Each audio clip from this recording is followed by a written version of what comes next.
Warning, brave adventurer. This episode of Echoes of Honor may contain adult language or adult themes. Viewer discretion is advised. Hello! Hello, Everybody. Hello. Hello there. Welcome back to the Lost Archives. It is wonderful to see your gorgeous faces. We are back. We are playing the wonderful, the brilliant, the brand new Cosmere RPG in our special homebrew adventure, Echoes of Honor, set in the world of the Stormlight Archive. We left on a little bit of a cliffhanger last week, as we want to do. So we will be jumping straight back in very, very shortly. Super quick announcements before we jump in. Thank you, everybody who joined us for the Q&A session for our Curse of Strahd and the 2,000 subscriber celebration on YouTube. It was a lot of fun. As we said, not the end of those characters' stories. There is still more to see there. So stay tuned.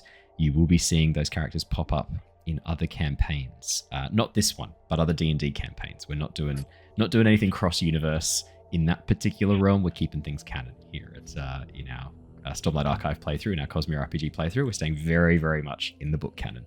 But if you wanted to see the characters from Curse of Strahd again, Tales from the Yawning Portal and Return of the Giants, you'll see some stuff. Don't worry. They'll be back. Other fun news before we go into the session. I don't think there's anything else super crazy to talk about before we dive in. Everyone else looking good, feeling good, ready to rock and roll. Sweet. We've got a full house tonight. We've got everyone here. I think let's do our recap and let's jump into the session. Now, we were all here last week too, so I've got a shorter recap just to get us straight back in. So let me do that and we will begin the session. Our story has been following the survivors of a brutal attack on a Bethab caravan heading from Alethkar to the Shattered Plains. Gark, Neivien, Rav-eth, Alaran, Ztar, and Hula have found themselves embroiled in the political machinations of the Aelthi from the moment they arrived at the war camps, drawn into investigating a deeper conspiracy involving House Thanodel. Having warned High Prince Bethab's chief scribe, Brightlady Dalah, of the plight of the caravan, and investigated Bright Lord Rezi, the shardbearer suspected of attacking the caravan, the group readied themselves to settle in for a good night's sleep, a well-earned sleep. However, this was not meant to be. Ztar's astute hearing warning the team of the presence of assassins moments before they were attacked. Fending off the black-cloaked figures, the team worked to take them prisoner while also drawing the attention of the Bethab soldiers. Despite taking some wounds, the group was successful in capturing 3 of their attackers, one able to escape their grasp.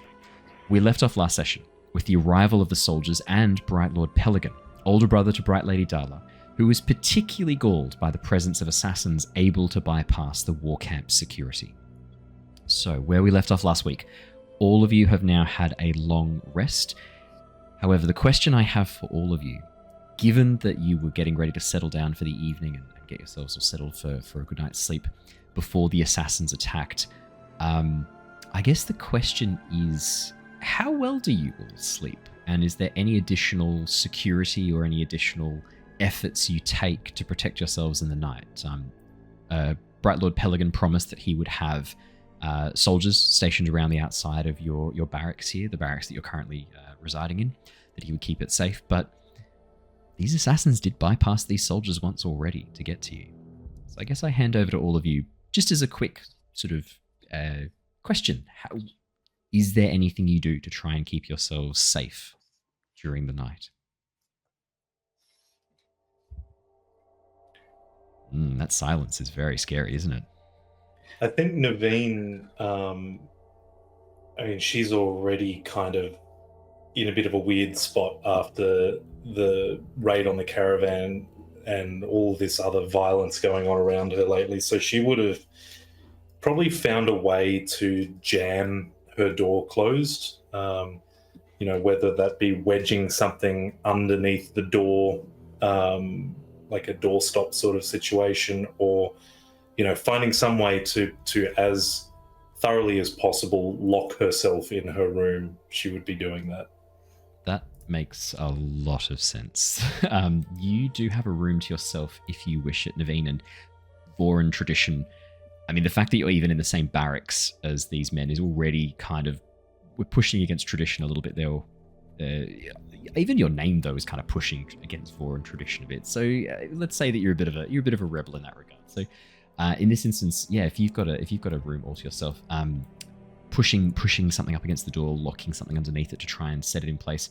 I think I mean, really, a crafting kind of makes the most sense here. Yeah, okay. Out of all the skills, crafting is kind of perfect. You're creating a doorstop, something, a wedge. Oh dear. Neivien. That is a natural 1 for a total of 7. Plus 6 as well. This is. I could not have thrown you more of a bone with the bonuses on this. That door's never opening again, is it? Well, it's actually the opposite, Neivien. As you go to wedge something into the door, your thought is that the hinges, if you can get the hinges right, get them locked off, some sort of mechanism to slide in and prevent them from opening, that's going to be the best way for you to control entry and access. Because, of course, that's the point where they swing. So go through your pack, find a few supplies, you begin to prepare a little wedge-shaped device to lock the hinges. So essentially like a little point that you can push in, a little triangular device that'll lock the door at that point, so that as the person tries to open it, they're opening into a triangle that's going to lock it in place. You place it in, all looks pretty good. You're ready to rock and roll. So you get yourself ready for bed, check the door again, seems to be closed firmly. Nothing to worry about. As you drift off peacefully to sleep, all of you, Neivien particularly, about 2 hours after finally falling asleep, there is an almighty crash. As you all awaken and look around, Neivien, your door has just been busted in, and as you scramble awake, fear gripping your chest, your heart beating loudly, you look over towards the doorway. There's nothing there. There's no one there. But the door has come crashing off its hinges. And as you have a bit of a closer look, you can see around the edges of the door frame a small triangular construction of metal and wood. Seems to have slowly slid down, not being affixed properly, and has actually wedged itself into the hinge and popped it out, causing the door to come crashing down in the middle of the night. Your sleep is rather restless, Neivien.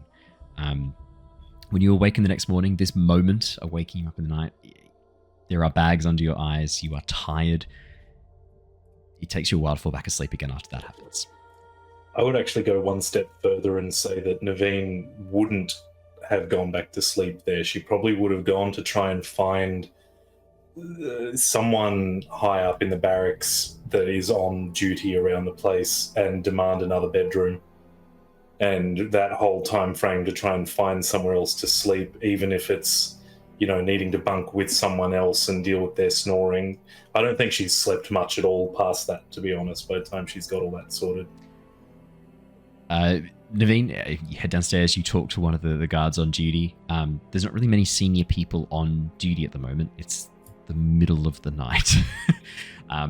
This is a job reserved for not important people, keeping watch over a bunch of outsiders. But bright eyes, some of them might be light eyes, but not you're not important enough to warrant that. You are taken very grumpily to another room. A guard is posted out the front of it. You hear the words "storming light eyes" as you are deposited into a room and left by yourself with a guard out the front. It's nowhere near as comfortable, Neivien. It looks like this is some sort of storage room. There's not really even a proper bed. It's just a cot for the guards to use when they're taking naps in between watches. Take what I can get. There's assassins on the loose.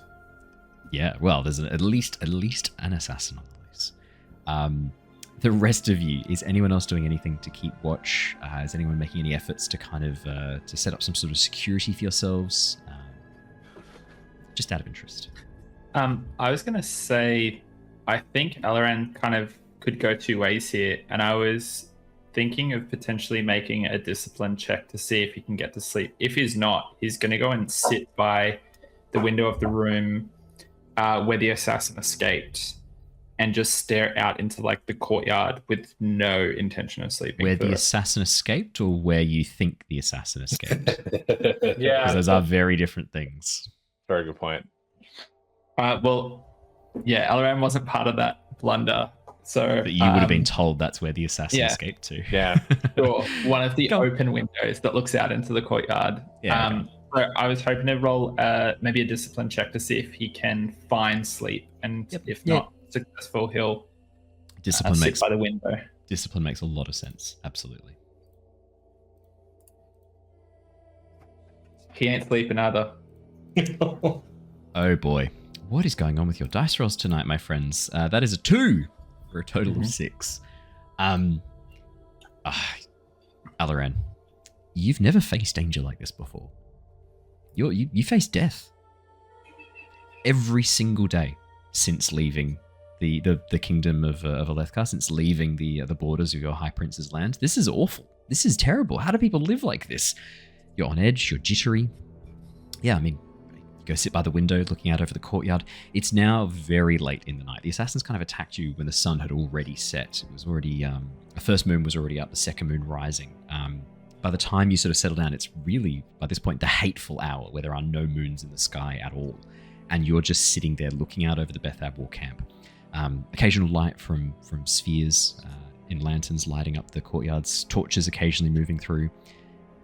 But even worse, Alaran, every so often you can hear the occasional almost clatter of things on the rooftops that your senses scream at you. Danger, an assassin.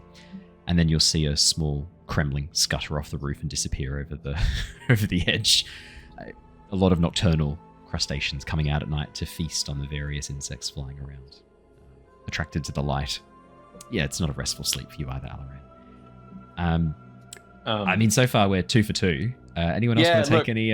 Rav-eth probably before everyone like hunkered down was probably like, maybe we should do some watches. I feel fairly awake. I could watch, take the first couple of hours, if that's agreeable.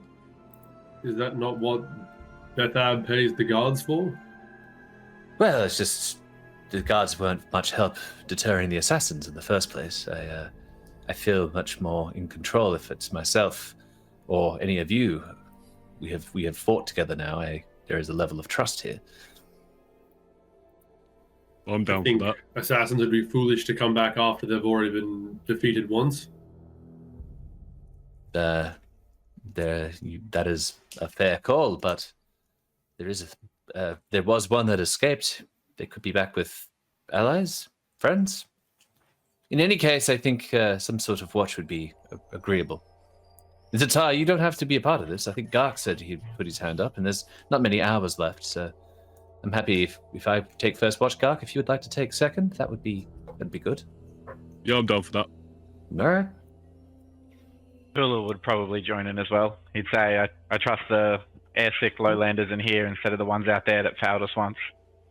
I think That's a good point. being so close to the storms has made me a little wary, that's all. I think Neivien would just take it for granted that she wouldn't be expected to be on watch and just stay out of the conversation. Rav doesn't even look at you. Yeah. Easy done. Alrighty, so those of you who are taking watch, could I please get a perception check? Ztar will reluctantly join her. I mean, there's really only, at this point, there's really only like 6 hours, 7 hours of night left. Really, I think, I mean, unless you're taking like an hour and a half each, which probably is actually not too bad. That's only a quick bit. You can stay pretty alert for that. Yeah, okay. Yeah, no. In that case then, yeah, go for it. All of you can do it. We've got we started off with a persuasion check, Rory, which is the wrong skill. I needed a perception check, but you have rolled a 15. What's your perception bonus?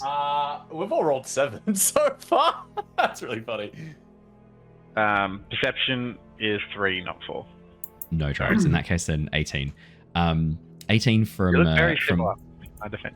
Yes, 18 please from take Hula, and then we've managed to roll 7 for Gark, 7 for Rav-eth, and 7 for Ztar, but in what's this? different dice combinations, which is really impressive. Isn't 777 like really lucky? Isn't that like we strike the big at the casino and now we've all made up? Ching-ching. No, I think you'll find on Roshar the lucky number is 10.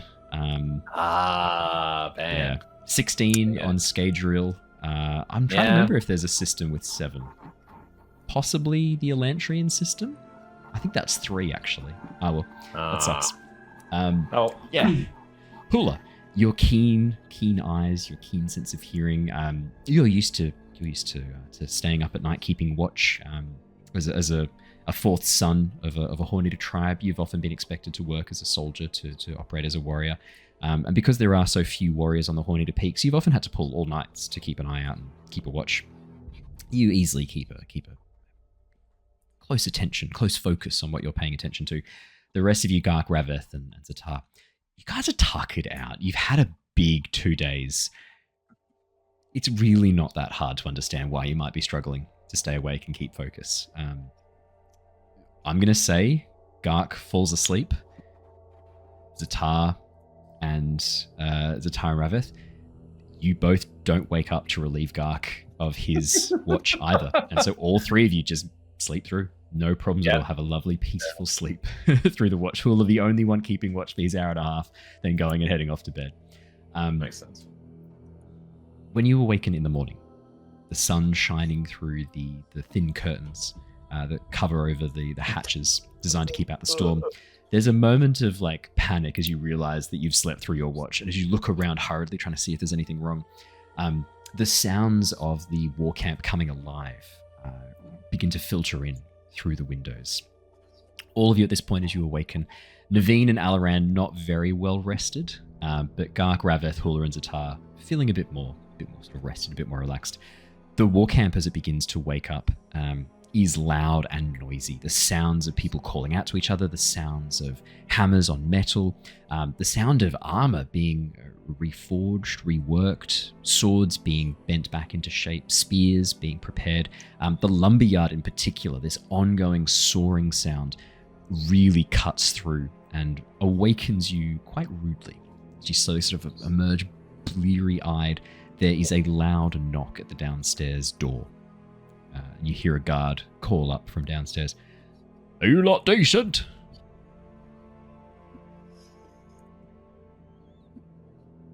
Yeah. This very slow, sleepy affirmation.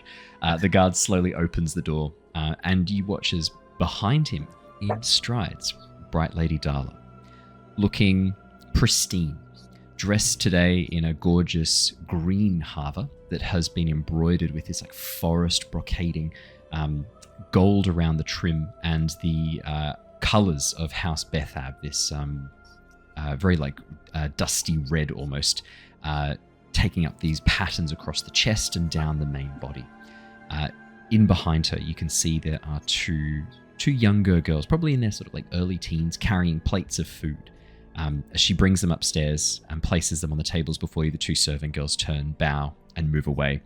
As Dalah takes a seat, slowly pulling off the covers, revealing what look like some sort of flatbread, some dips on the side as well that have been prepared. Dalah points towards one of the ones off to the side, Neivien. I think you'll find this one's more appropriate for your tastes, Lady Neivien. Now, Thank you. we have much to discuss. I understand you were attacked in the night. We were. My brother Pelegan informed me of what had occurred. I must say this is a rather disturbing sequence of events, a rather disturbing development. I am beginning to suspect there's more to this attack on the caravan than what you have shared with me.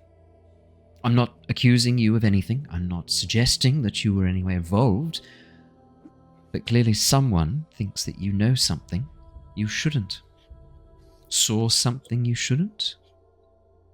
And is trying to silence you. The best way to combat this is to make sure as many people know as possible. For then, there is no more value in silencing you and keeping the secret. You do raise a good point. And if we knew anything else, I'm sure we would let you know.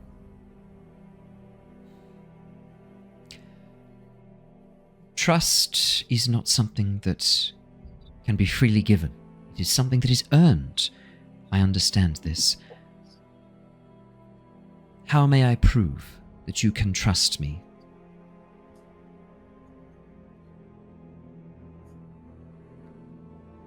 Would you give us a moment, Brightlady? Yes, I'll be downstairs.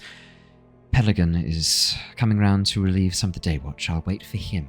Please don't keep me waiting too long. My duties to the High Lord keep me very busy. This is time out of my day I cannot get back.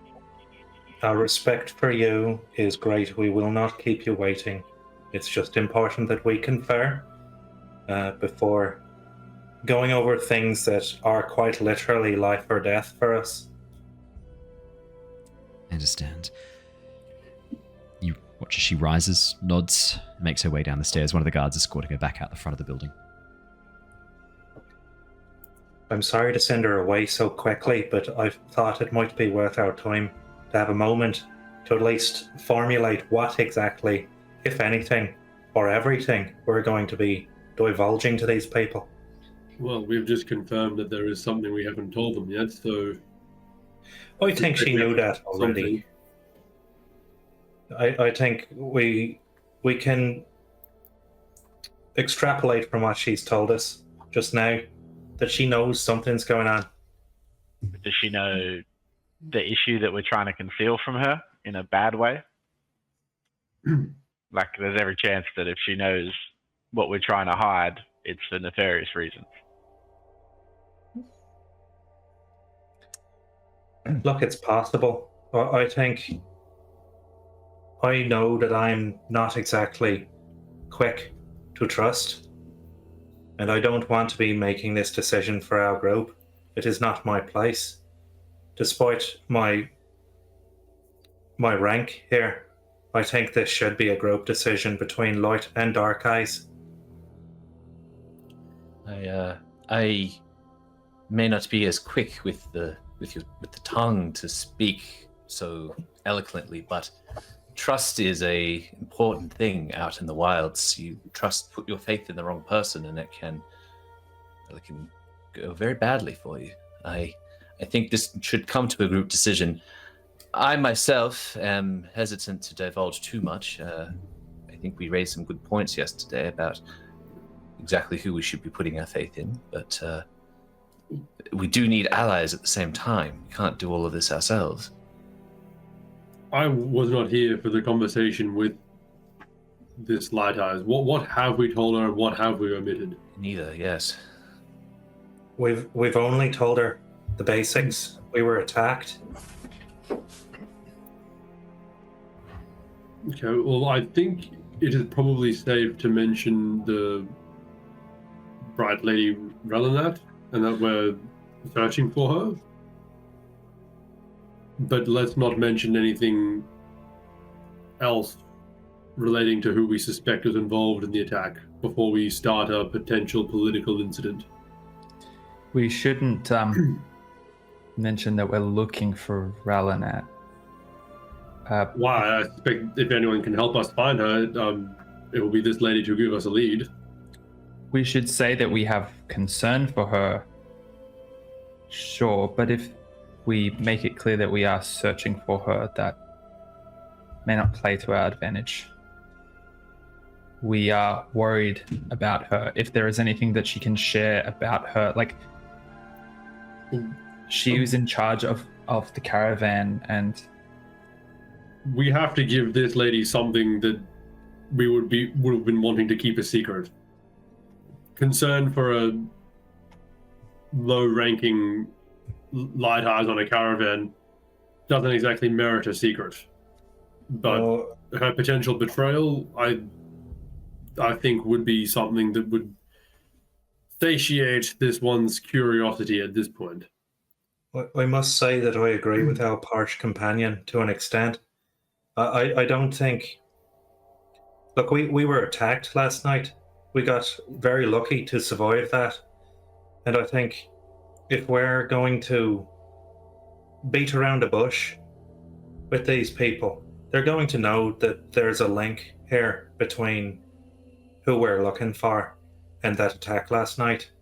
There's no two ways about that.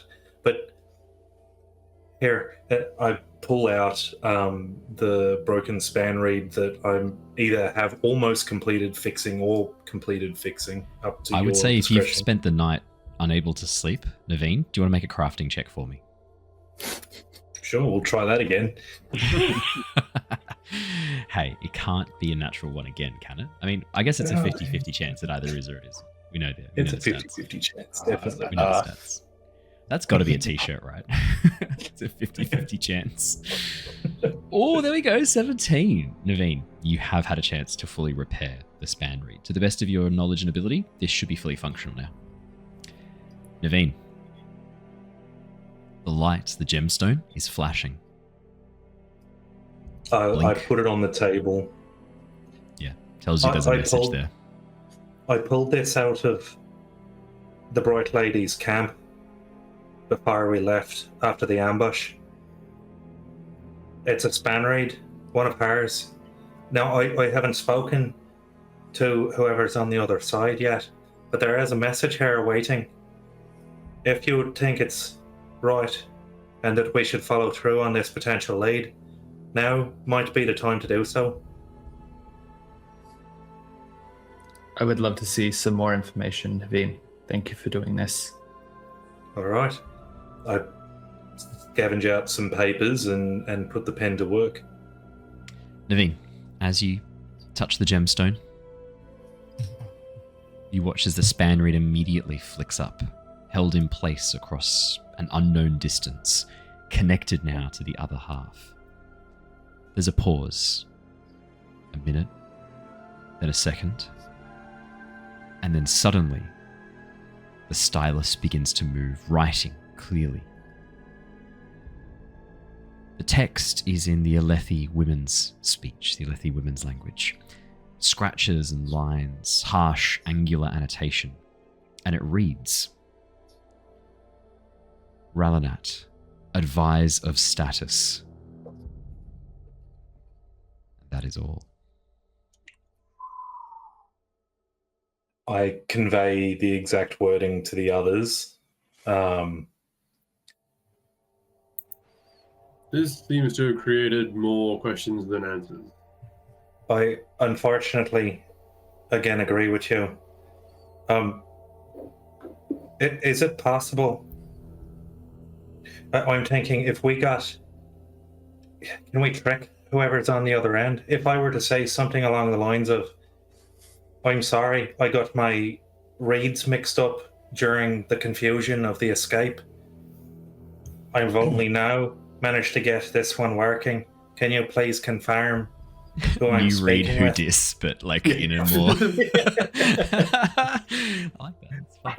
Do you think that could work? No, I am not doubting your ability. You seem quite intelligent, in fact. But I suspect that whoever is involved in this would maybe have some sort of like password, or perhaps some sort of phrase that they would use. You could try, but I doubt it will work. It may go badly for us. What about the rest of you? What's badly for us? Them sending more assassins? Yes. You love that the first time. As much as it galls me to suggest that I think our best course of action is to trust the particular light eyes that seems to want to keep us safe, with perhaps this information, the details we have on Ralanat, and leaving off the details of Thanadel and Bright Lord Resi, and we'll keep those in our back pocket for now. I think it's important for you to know that Ralanat is held in high esteem in the I Beth. didn't expect her to be. I concur. Well, I just look to Neivien because I feel like in this moment Alaran realizes that like the two of us understand the implication of this and have everyone has their life to lose to this, but in this moment it's like Neivien and Alaran understand what that means. This is no simple decision. I am not one to play games with other people's lives, and this is doing exactly that. I think we put it down to a vote. I vote with the parchment. We must give some level of information, and if it's going to throw Ralanat under the bus, whatever the fuck that is, then I think Under the cart. Under the chul. under the cart, under the child, Under the chul. then more the merrier. But I We do can do it agree. in a way that doesn't threaten her. Like, all we say is we have suspicions, and that's why we didn't raise them. That adds more credibility to why we didn't voice it. So we saw her leaving during the attack. We have suspicions. Mention the span read or not, I'm not sure, but I think that I think if we want to continue enjoying the protections of the Bethab house, we need to give her something here, and this could be something that we may also get assistance from her on. No, I'm inclined to agree. I vote on that side. Can I ask one concession? Before we divulge that information, can we ask if she has been recovered, if she has returned? If she's here, she possibly has a different narrative. More than likely. Start with she a will. question of concern for her well-being. Has she returned from the caravan? She was lost during the attack. If we have confirmation that she is here at the camp, can we pause on that line? That's a reasonable line of thinking.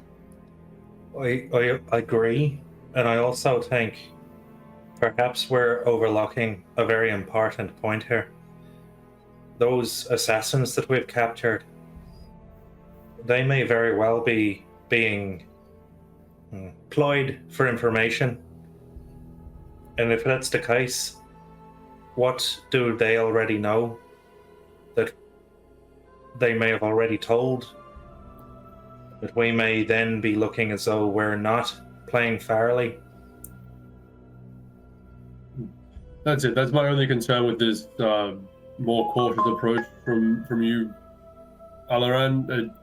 As Ztar hums lady to down- the rhythm of notification. The lady is expecting details from us that would amount to a secret, or at least a reason why we've withheld it. I agree. We can start with questions on her safety, but if we stop at only being concerned for this light eyes, we would have to give her something else to make us seem cooperative. And I think anything else that we have is a bigger secret than this. Ztar must go. Well, this span reel's really going off. Well, actually, it's funny you mentioned that. You watch as the span read scratches away writing reply. Oh. All right. I think, regardless of what else we do, I'm going to have to respond to this if we're to keep some level of connection as a possibility here. Look, Rav thinks of all the people that were killed and wounded in the attack, and Rav just says, "Look, I understand that this lady's life hangs in the balance, but there are actions that were taken place that has left many lives lost. And as strange as it is to have this woman's hands in our fate, her fate in our hands, I just can't, in good conscience, let that slide. I think we have to do what is right, and if that means divulging the information that we have, not all of it, but at least some of it, to convince this lady that what we have seen is true, then we should do so." Rav-eth, I'm sorry, I think you were misinformed. It's not that speaking out of Ralanat would cause her harm. If we speak out against Ralanat, we could be the ones to die. That is where our caution comes from. I personally couldn't give two storms for Ralanat, and I hope she has a horrible, horrible time, given what she's done to us. Divulging this information is potentially alerting those who have attacked us to the fact that we know what's going on. But in saying that, we were just attacked last night, so they already know, whoever the fuck it is, whoever the storms it is. I don't know what that word is, it keeps coming up. Just thinking, using, I guess, putting things together. Sorry, your information here is making more sense now that I think about it. But we are guests of the Bethab War Camp.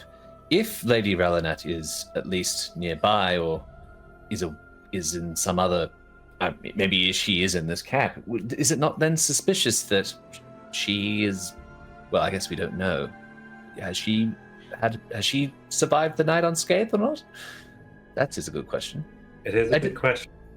Perhaps that is a line of inquiry if we are able to establish at least maybe their understanding of where she is. Maybe that could be a way just to confirm whether or not she's here or not, and whether or not she was not attacked or attacked. I agree. Why not just put mission complete?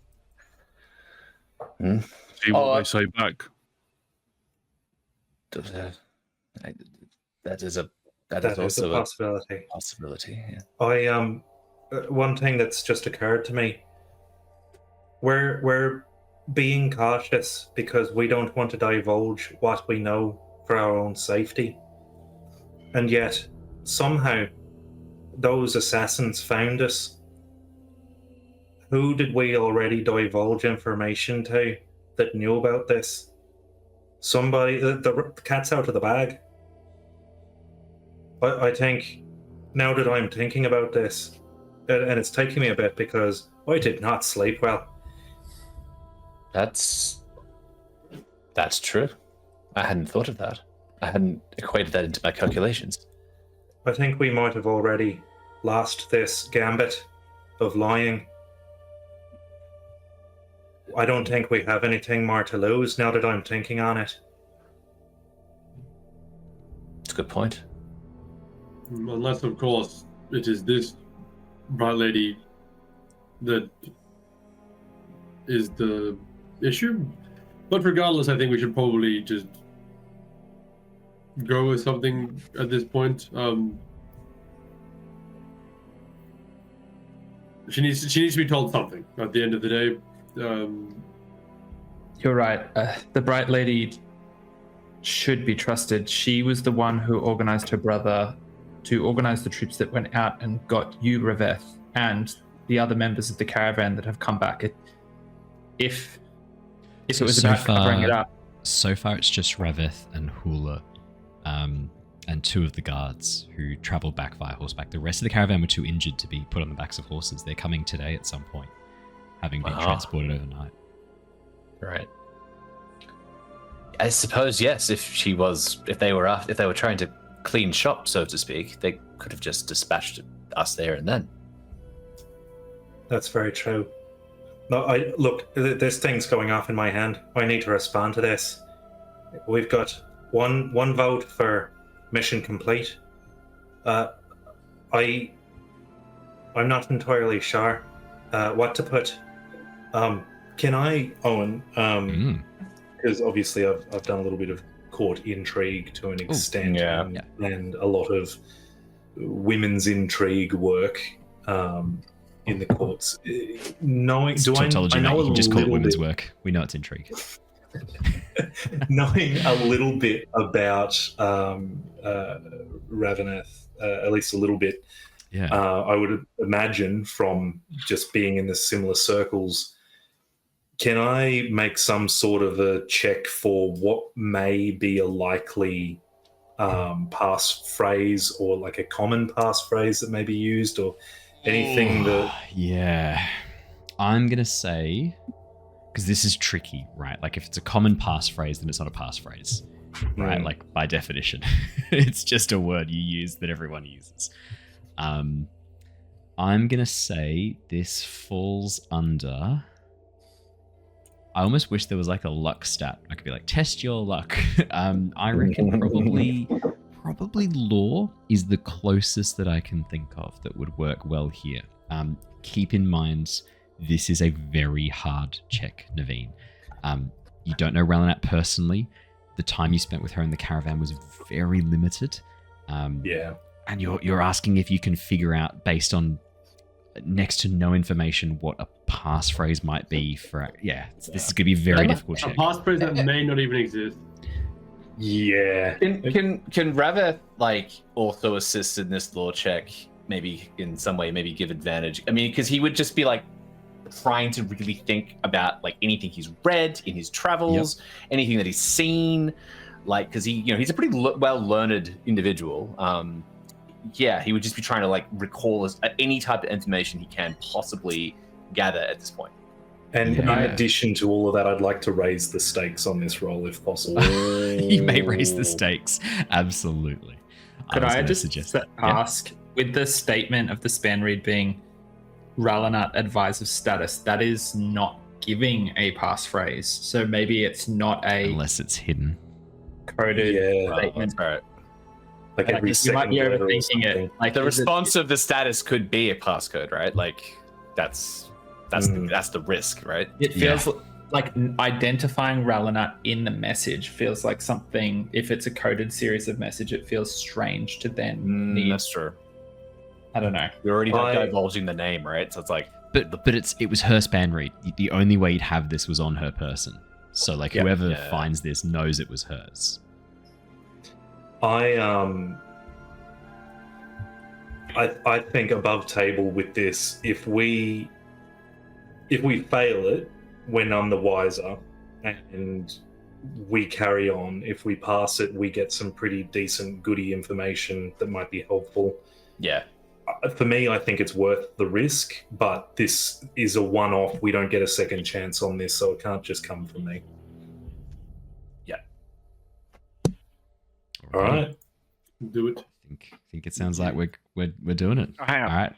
Can Hula use like focus to assist on this, or is that more of a combat only?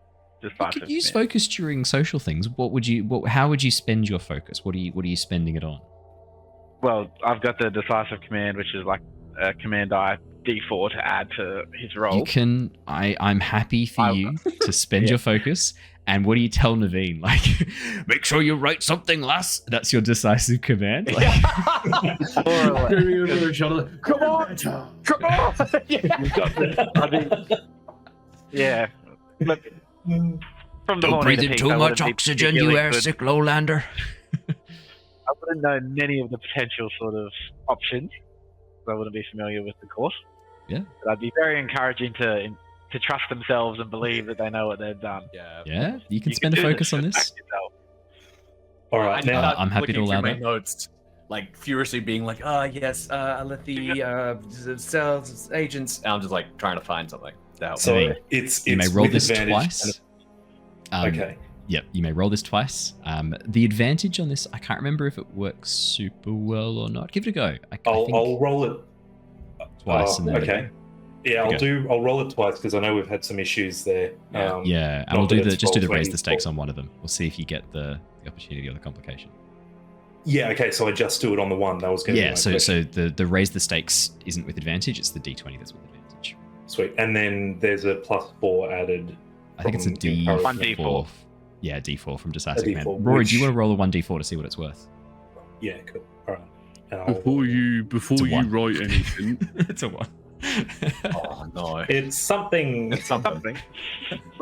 Before Gark. you write anything, Lady Neivien, have you ever actually seen the other Bright Lady write?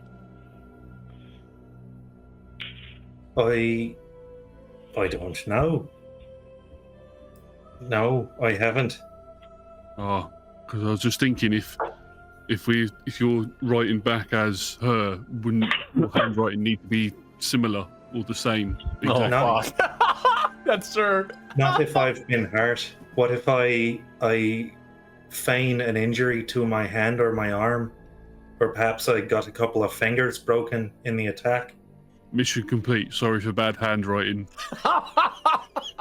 Broke a couple fingers. New hand, who dis? I mean, the rock slides were quite vicious. So it's not completely implausible that your hands were injured by rockfall or by a cart or any sort of hard or heavy object. Is it commonplace for the ladies to let others within their the Bright Ladies, others within their court to, if they have a court, to write for them? It's commonplace for them to have scribes, but it is considered For most of the Brightladies, it is considered an honor to be a scribe for their high prince. It's the way that kind of the Voran Church separates the masculine and feminine arts. Writing and scholarship is one of the highest callings for a woman.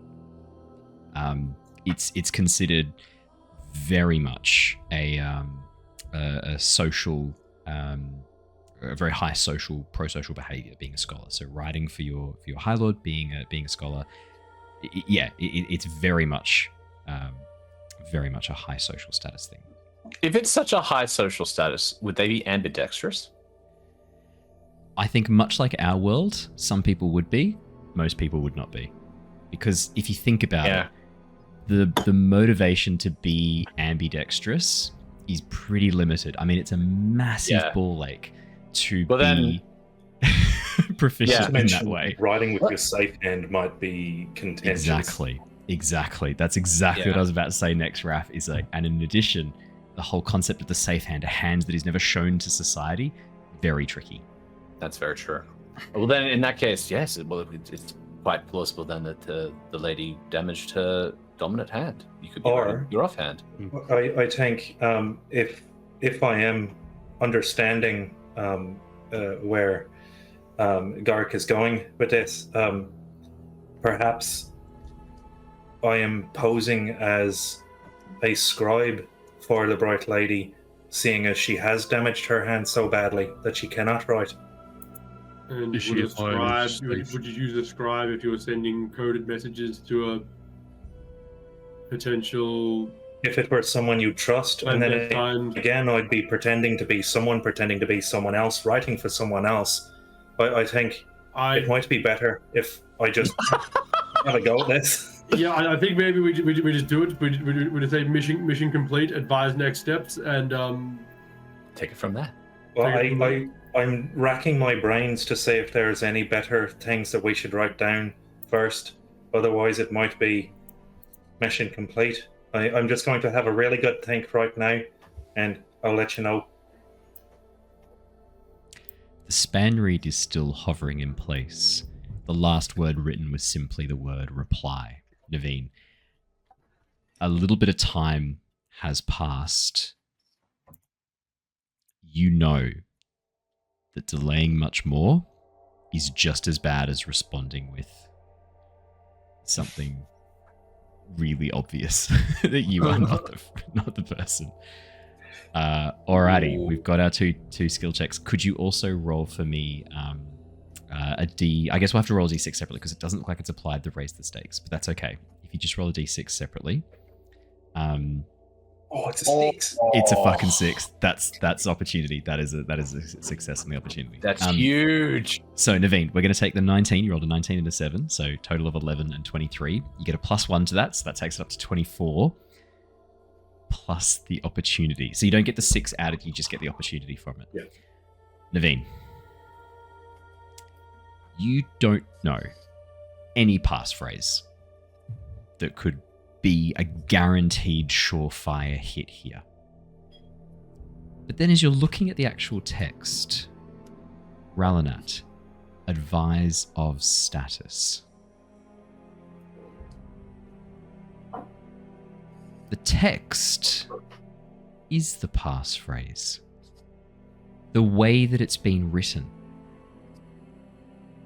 It's a little bit different to how the letters should normally be assembled. There's gaps in between, subtle, small gaps. You almost miss this.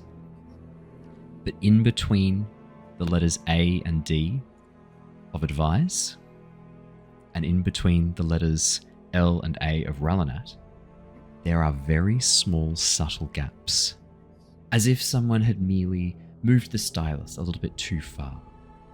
Or maybe the connection wasn't quite strong enough. But you think that's very deliberate. The first 2 words after the first 2 letters leave a narrow gap. Apart from that, you're not sure what else you can do here. That's the only pattern you observe. I write back.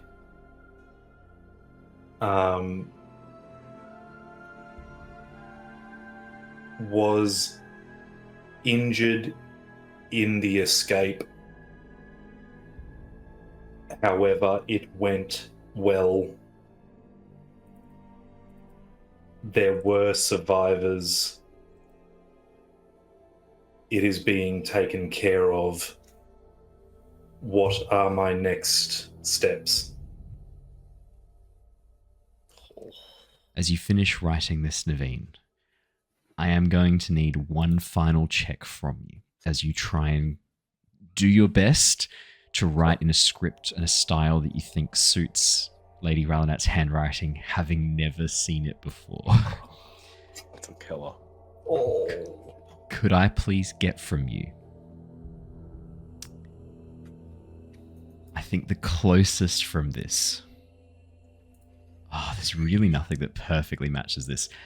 Could I please get a deception check with advantage, please? Oh boy. Yep, you sure can. I'm going to roll them separate again. Yeah, the advantage is from your opportunity. Okay. Or 17's a good start. That's already pretty good. 15, we'll take the 17. Neivien, you think back to what you know of Bright Lady Ralinat, an older woman, sharper woman, didn't talk a huge amount, quite efficient with her words, clipped and brusque. You try and mirror that in the writing style. Alaran able to give you some pointers. Alaran kind of knew her a little bit better, had spent a little bit more time with her.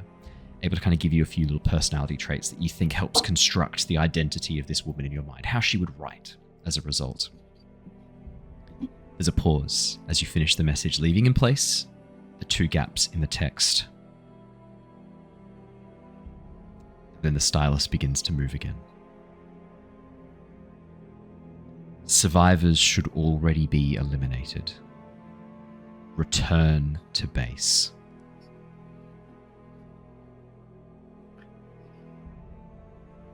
Sorry, not should be. Survivors already eliminated. Return to base.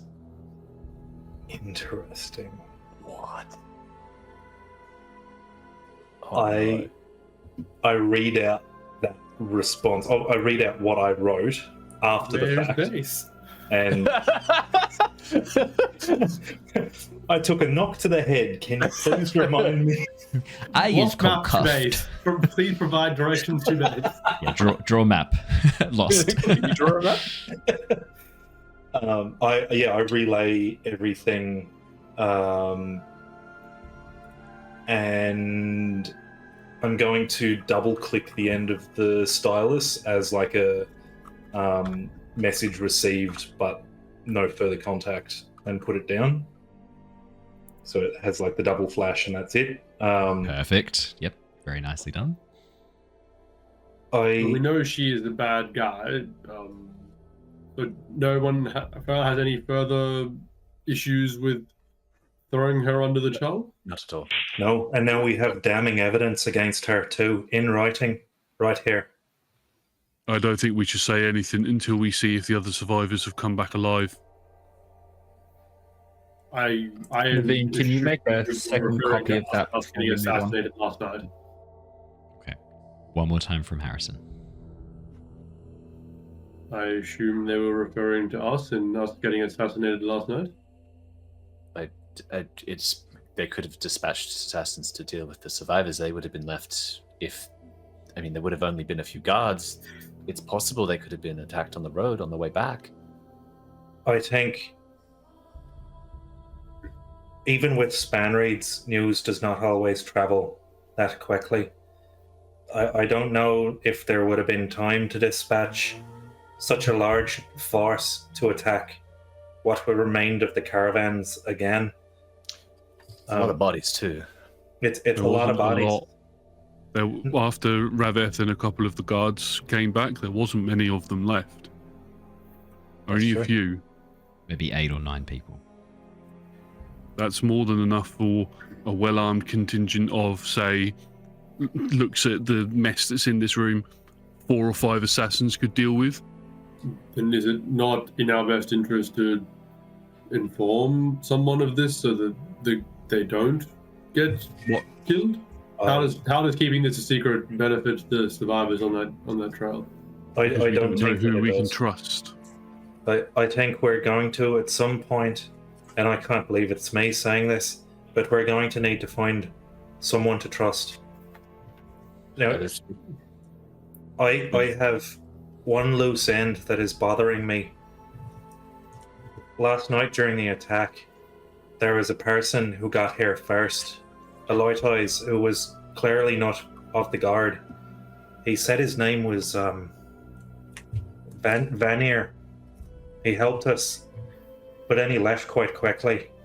I maybe it's just my suspicious mind, but I don't understand who that man was or why he showed up so quickly and then just left again, and that bothers me.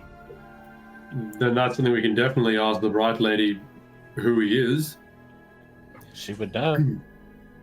I think it's That we can possible. ask another guys of perhaps wanting to thank him for his assistance or some such, but I like that idea, but that is a loose thread that concerns me. Regardless, I think we shouldn't keep the lady waiting much longer. What way do we vote? I say we mention Rav-eth and our fears that the caravan may be under attack as well. I'm unsure if we need to even mention what we've gotten from the span read so far. I think it's probably best to keep that to ourselves, truthfully. Just mention the suspicions we have based on what we observed of Rav-eth. See if we've seen her, see if the Bright Lady's seen her or heard of her returning to camp. If she has, we track her down, find her, find this base, bada bing. I agree with Ztar. I third that option.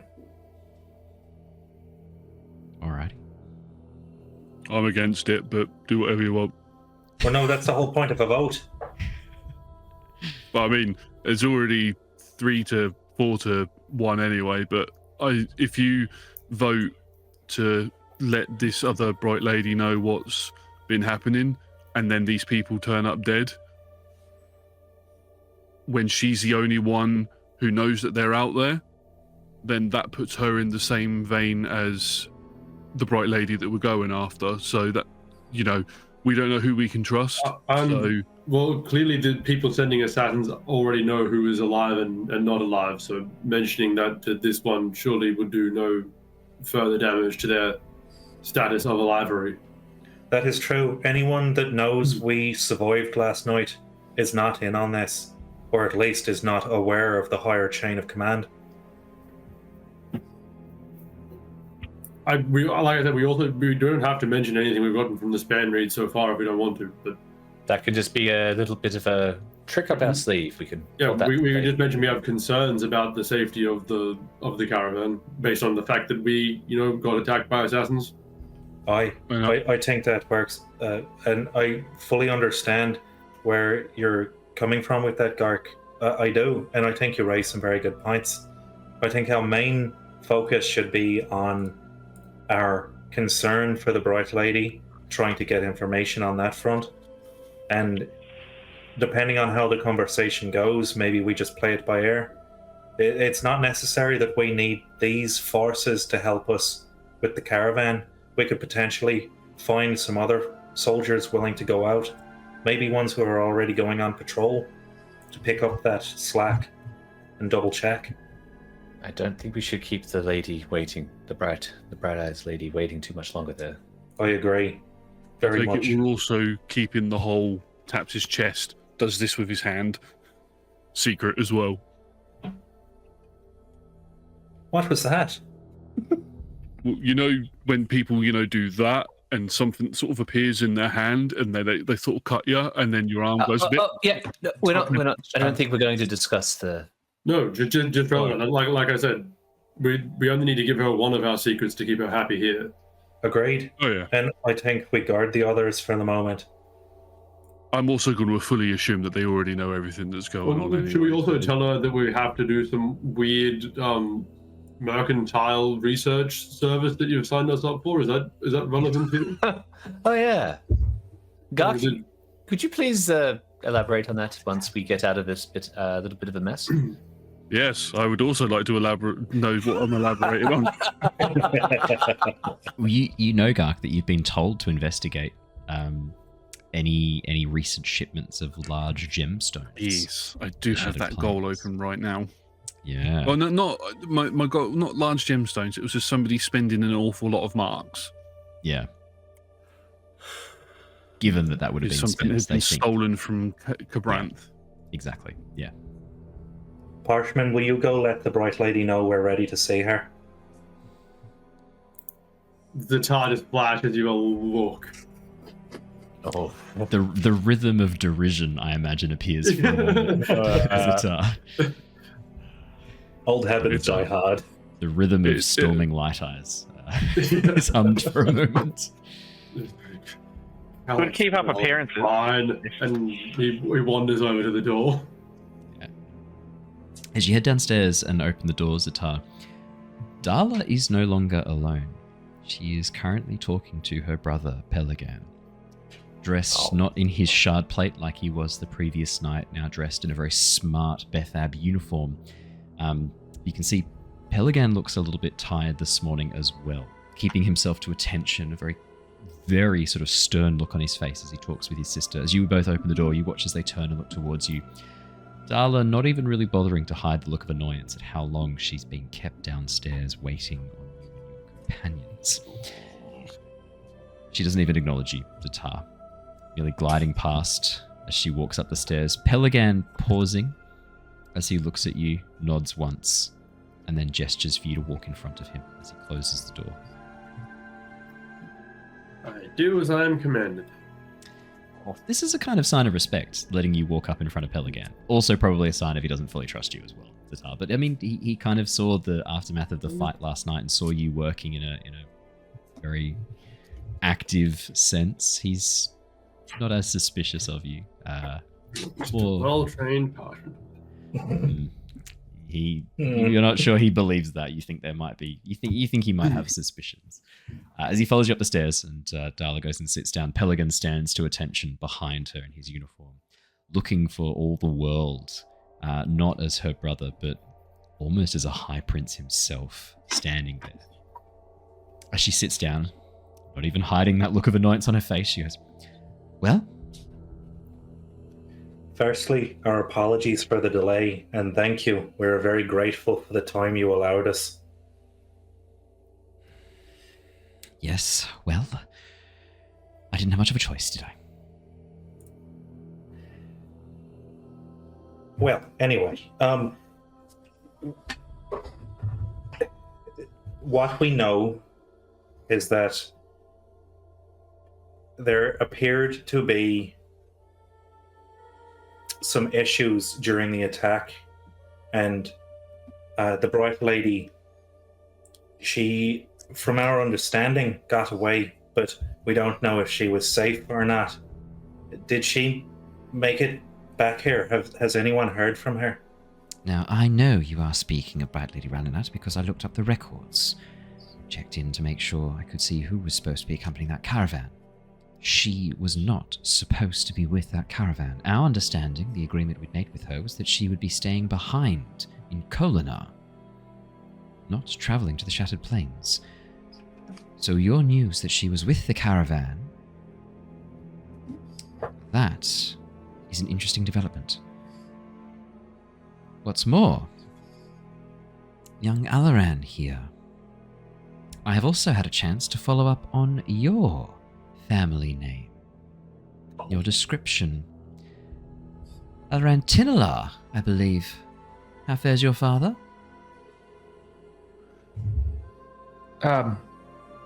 As good as can be expected at these times. Must say, I'm sure our High Lord would be surprised he is not joining us on the Shattered Plains. There's a pause as she eyes you, Alaran. Can I just insight check her? Like, I just want to see if I can get an understanding of, like, she's obviously holding some cards as well. So. Oh yeah. Well, I mean, you guys gave her just enough information, and now a whole evening to check in with some span reads and find out some stuff. So yeah, she's got some definitely more cards than when you last spoke to her for sure. Well, I mean, Rav wasn't even there to speak to her, but like, I mean, Rav just as a fresh sort of pair of eyes, just wanting to like get the read what's going on with this woman? Yeah. I think in the moment, Alaran's first instinct is to be like, wait, why are we talking about this? Oh, That's a natural 1 from Rav-eth. What is going on? She's fantastic. Rav-eth, this woman is trustworthy. Very trustworthy. He's fine. Alaran's like caught off guard in this moment with this question because it's like, yeah, of course. Father has like every intention in getting out to the plains. My job out here is to, firstborn to be out here and engaging with these works and. Your father sent you to the shattered plains with no soldiers from your lands, no guards. I am confused, Alaran. This is not the actions of a man intending to set up a camp here. This is... seems more to me like a banishment. What is going on here? Why are you here? What do you mean a camp? Bethab is our house. The camp is organized into many different high princes. You must understand this is... Yeah. I'm just going to put my hand on Alaran's shoulder and just say, Dalah, I understand that there's a lot of pieces to put together here. We almost died last night. Could we please stay on task? You watch as she frowns as she looks towards you, Neivien. I think, given the circumstances, your tale of almost perishing, yet somehow surviving the attacks of these 3 assassins, if it wasn't for my brother Pelegan here assuring me of your injuries and your status, I would be highly suspicious of the situation. I see really only 2 warriors amongst you, and yet all of you managed to not only survive, mostly uninjured, but capture all of the assassins? All but 1. Apologies. And you must admit, for the son of one of our liege lords to be travelling to the Shattered Plains on his own, with no guard, no soldiers from his house, here to establish a foothold on the Shattered Plains, this is most unusual. I understand, and unusual it may be, but right now I'm more concerned about people staying alive, and though I understand it may be somewhat suspicious, thanks to your brother, thanks to you, Pelegan, who saw exactly what happened last night, I know that we have some level of credibility with you. I understand that that is tenuous, truly, and I accept that and respect that you are keeping your distance of this whole situation until you understand fully what's happening, which is why we want to be honest with you, and that is why we have come here to discuss this with you. We have not come here to discuss the whys and wherefores of our little band making it to this camp. We're here to make sure that we stay safe, those of the caravan stay safe, those that left, and that we can get to the bottom of what may potentially be a larger issue. There are many roles I fulfill within this war camp. Scribe to our High Lord, to our Bright Lord, organizer and administrator for Machina, his wife. But above all else, I maintain order here in this camp, and I maintain the assistance of my brother, the protection of the people who live here, who we watch over. You, none of you, can be fully trusted yet. You must understand that from my position. Your story, your tale of this attack on the caravan. I will be speaking to all the witnesses, getting their tales. The only reason I've not separated each of you is I don't have time to interview all of you indirectly. I don't have time to have you separated, your stories corroborated. And my brother assures me such a thing is not necessary in your case. But no, that I was speaking to each and every one of the survivors, my scribes will be at least. I need a full picture of what occurred, and part of that is understanding who each of you are as well. I understand. So I will ask questions, Brightlady Neivien. I will poke, I will prod, for I am looking for truth. And if truth does not come easy, then I will extract it. I accept, and I would say I speak for us all, that we encourage you to speak with those that survived. I know that they will corroborate what we are saying here today, and I act in the utmost good faith without dealings here. And yes, I understand you want to get to the bottom of why Alaran may be here, why any of us may be here, and I understand you want to maintain order, and I think that's laudable. And we also wish to maintain order, but not at the risk of our lives. So we will give you the information that you're requesting. Yes, we were holding back, but for our own safety. Not because we've worried we were going to get into trouble with any authorities, but because we did not want to get into trouble from those who may have attacked us. And we don't know who that is. I say that with full honesty. We have no idea who has attacked us.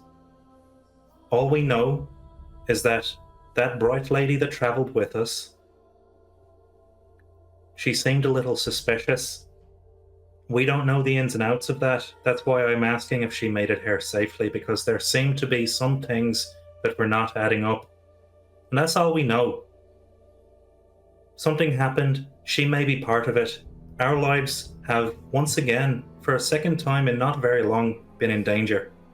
So you can appreciate why we're a little slow to trust ourselves. And that's the end of it. Your instincts to try and keep information close to your chest to protect yourselves is clearly faulty. You did not share things with me when we first spoke. You've admitted that. And yet you were still attacked. There was an attempt made on your lives. They bypassed our security. Now, I normally would use this opportunity to tell you that you're safe and protected inside these camps. You should not have to fear for your lives. Clearly, that is a lie, and I will not lie to you. I understand why you might have thought keeping things to yourselves would keep you safe. It has not, and it will not continue to do so. Tell me everything. The full story. This bright lady Ralanat, she has been a loyal on the surface, or appeared to be a loyal member of House Bethab. Her history, failed member of another house, disgraced, normally would preclude her to being under suspicion, yet for the last 15 years, I have not been able to find anything that puts even a smidgen of suspicion on her, which makes me very suspicious.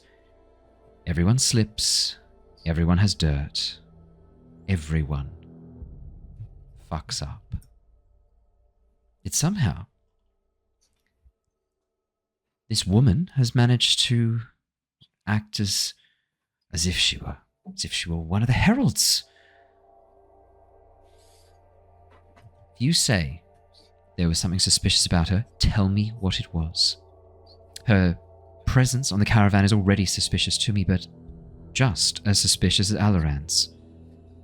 Alaran, you are firstborn son to a house lord. A house that has fallen from its previous heights, sure. Your father no longer carries the blade he once did, leaving us one less shard that we can rely on amongst our princedom. You watch as she catches that moment, Alaran. I'm going to say, unless you want to roll a discipline check to try and hide that reaction. In that case, then the reaction Ash just had this kind of like look of, oh, fuck. She catches it and nods and goes, Were you sent here by your father? Or are you here to challenge the son of the Blackthorn, Alaran to win back your family blade? You won't succeed in this endeavor.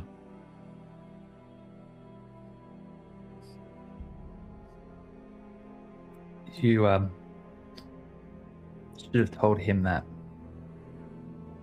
I definitely said it a few times. My boy, your father did not send you here to fight the son of the Blackthorn. Please tell me that is not the case. You only want the truth. you watch as she throws back her head sighing.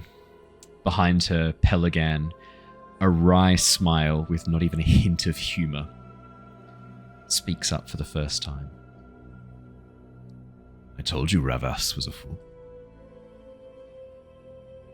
You watch as she rubs her temples. Right. Okay.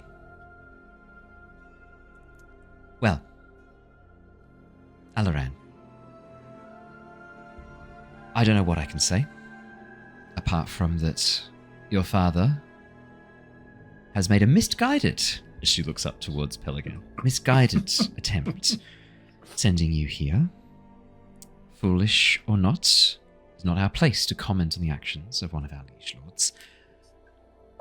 I will say, though, this particular endeavor is doomed to failure. I would abandon it. I'm not telling you to abandon any oaths you've made to your father. Any other blade. Stay away from the Colons. It will not end well for you. Trust me. Just last week, Bright Lord Rezi learned how formidable the offspring of the Blackthorn is in a duel. I haven't seen you in combat. I haven't seen you in a fight. I have seen Adelin Colin. Pelegan, do you think you could defeat him? You watch as Pelegan nods, thinking for a moment, and shrugs. Not sure. Possibly. If he was drunk. Just Dalah slowly nods, smiles as she looks back. Look. There are blades and plate to be won here. Our attacks on the Parshendi, the securing of gem hearts. Sometimes shards are present as well. You have a better chance fighting with us. Your father could not be disappointed in you if you were able to win plate or blade from one of the Parshendi. Your place is here. Your family and our family have a long history of working for the betterment of House Bethab. And while your father may have besmirched your family name, Alaran, you have an opportunity here to restore it. You wanted your audience with High Prince Bethab? I can grant that.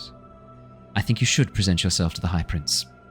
Announce yourself here, announce that House Tinalar has sent you as a forward scout, and if you have an opportunity to use one of the scribes to send a span read message back to your father, make sure your house sends some more support than just you. You're in a good position here to do more than what your father thought you could. As for the rest of you, Neivien, I understand you're here to see Brightlady Navani? Yes. Well, we could always use more scribes, and if your skill with the Fabrials, I can see you're wearing one on your wrist. If your skill with that is as sharp as your tongue, I'm sure we could use you here as well. The rest of you, Bethab's war camp is made up of more than just Aelthi. For those of you who are strong, for those of you who can fight, the bridge runs The assaults on the Shattered Plains are a chance to prove honor, prove courage, prove your mettle. These lot are my revenue. I will not be separated from them. Not suggesting you have to be. Or, if you're already being targeted by whoever it is that's clearly wanting all witnesses of this attack to be dealt with, perhaps investigators would be a better fit for all of you.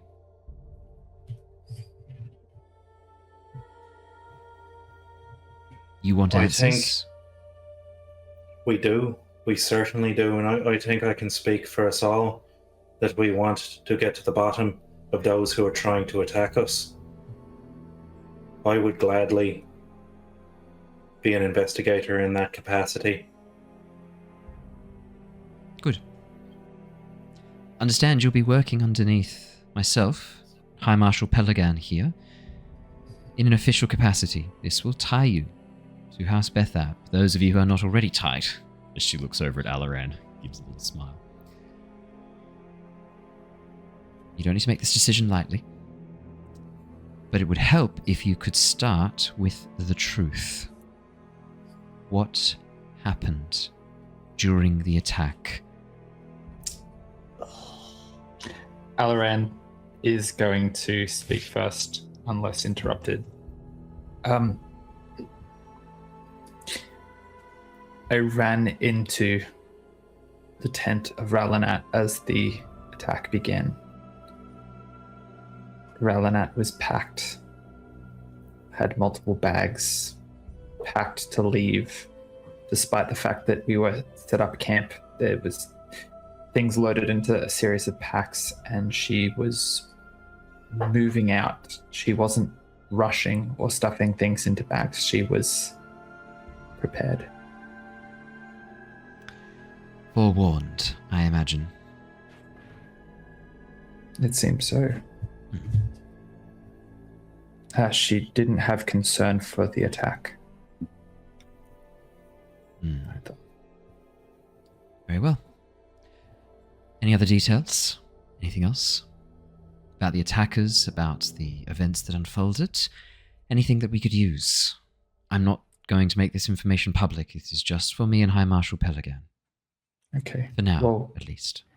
There is something you should know. That the only reason that I can bring you this information today is because every single person in this room with you has defended themselves, defended others, so that the truth could get here. Everyone here has held to those ideals that are important to us.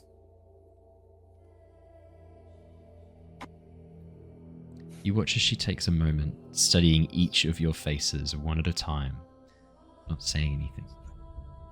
Her eyes lingering, catching your gaze, before moving on to the next person. And the next person, searching, seeing if there's anything anyone else wants to say.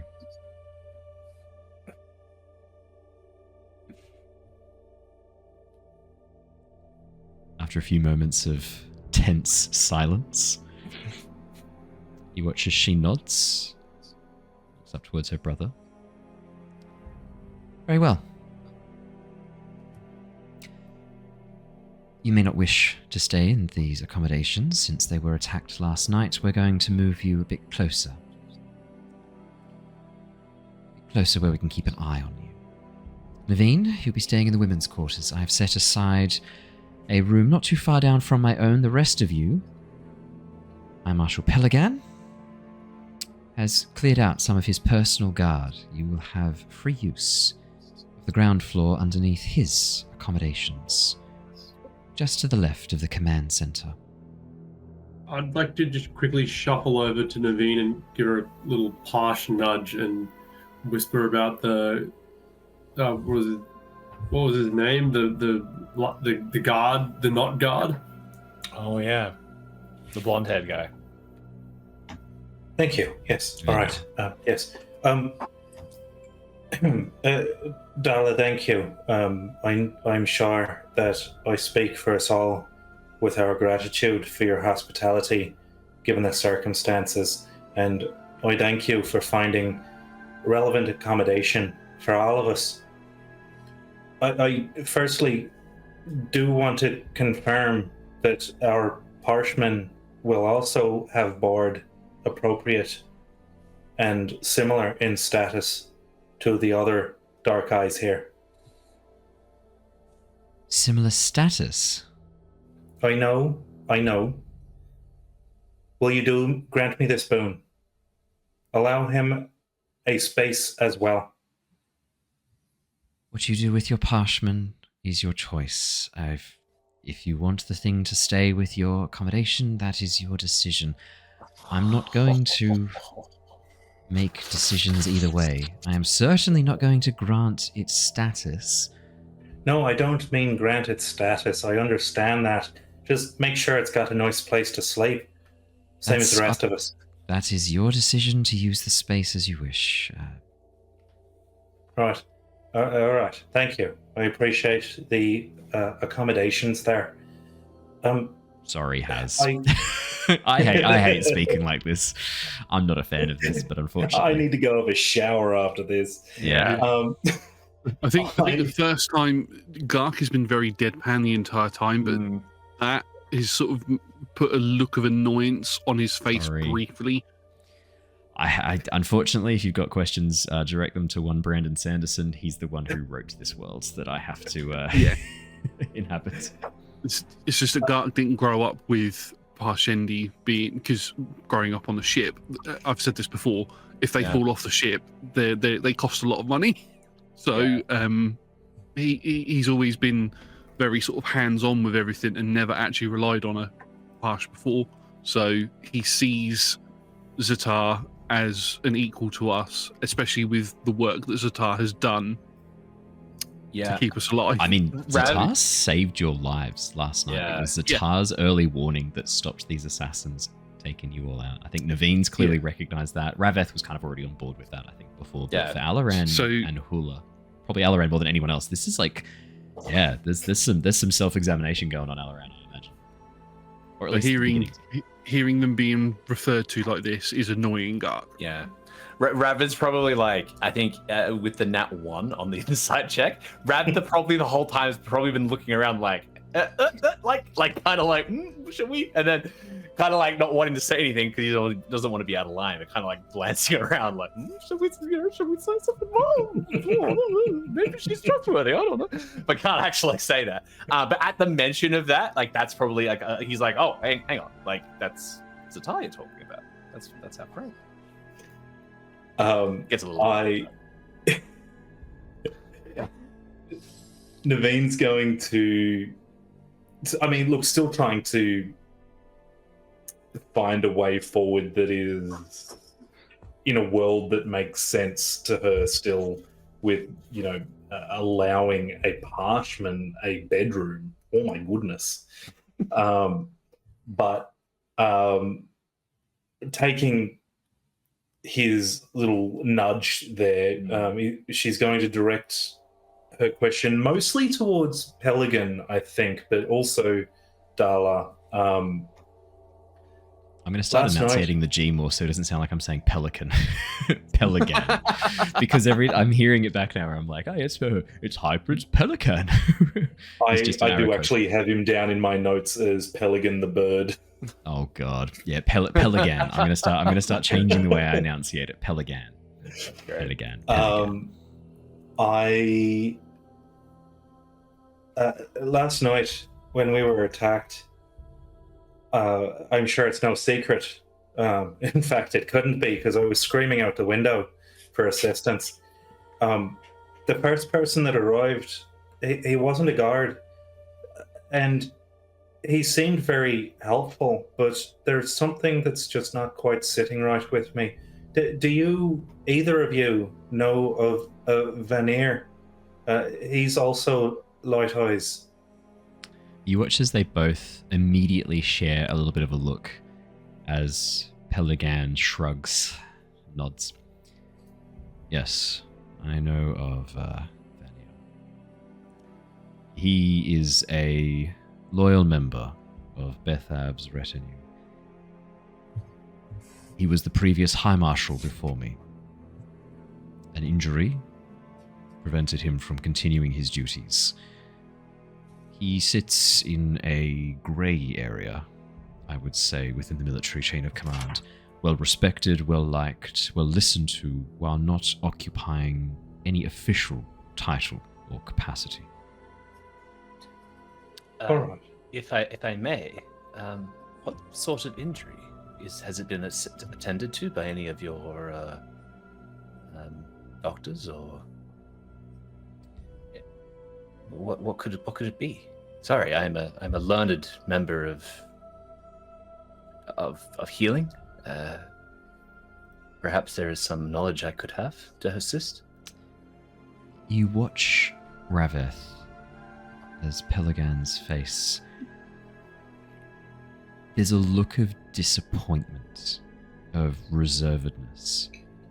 He doesn't really want to share this. What he does say is, it is not of a physical nature.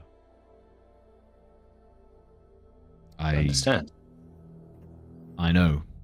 Our Ardents spent many months seeking to investigate the cause, find a cure. I don't believe there is one. But if you are learned in these matters, you may broach the subject with him, if you wish. Could I ask if I could use my expertise to make some sort of like lore check about if I know anything about Veneer and his role as Highmarshel or the change over? Absolutely. And given you're a member of the Bethab Princedom, 100% that would make sense.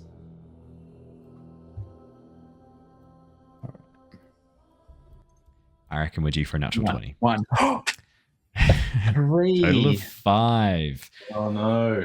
Alaran, yeah, I feel like I didn't sleep. The name's familiar. Yeah, you didn't sleep. I mean, the other thing as well that could kind of be playing into this a little bit.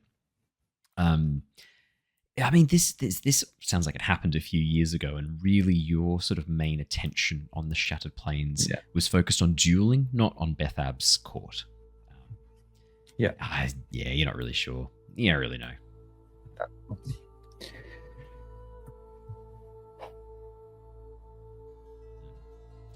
He is trustworthy. I was trained by that man.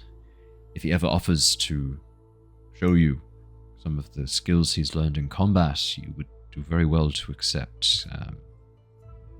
He can often be found down at the training grounds, working with the Ardents to teach, though he is not a member of the Ardentia, nor do I think he will ever join them. He is a bit of a character, but a trustworthy man. All right. If he's trustworthy, that's all that I really needed to know. Can I ask a question? Is there people within the camp that we should be cautious of? You know, our trust is here with you now, but Ralanat was part of the court as far as I was aware. Like, she was involved with Bethab quite intimately, and my concern is that could there be others that we shouldn't be putting our trust in? No, we can keep this here with you. Of course they could. Is there anyone? Don't tell anyone. My brother and I are the only people you should be talking to about this. Even when I present you to High Lord Bethab, I advise you to keep all of your suspicions and what you've learned quiet to yourselves. Until we can assess the nature of this threat, I do not want to expose Bethab or my mistress, Machina, to any extra danger. That is what my brother and I are here for. The Highmarshel and I, we are to face the dangers that Bethab may sleep soundly at night. No, I would not trust anyone. I wish I could say that that you could trust everyone in this camp, that Bethab's contingent is different to all the other Aelthi. But you know better than that, surely. I'm assuming your father taught you better than that. You can't fully trust anyone, Alaran. I think of that, she's just communicated back my exact concerns last night in not even talking to her. And she's just communicated exactly our whole logic of not sharing this story. And she's just given him that exact piece of information that is the last bit of like innocence in trusting the system, that he nods along with, knowing that he is walking out of this still not trusting her. Dalah, can I request, and I don't know exactly what's happened with those that attacked us, could I request that we be given the opportunity to pose our own questions to them? To the survivors?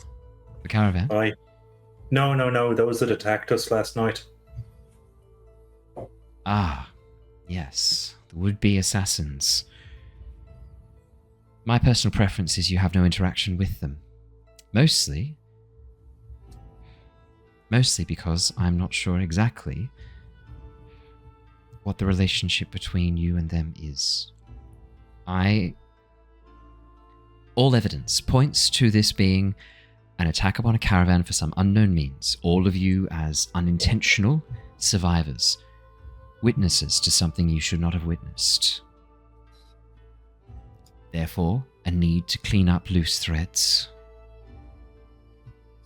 But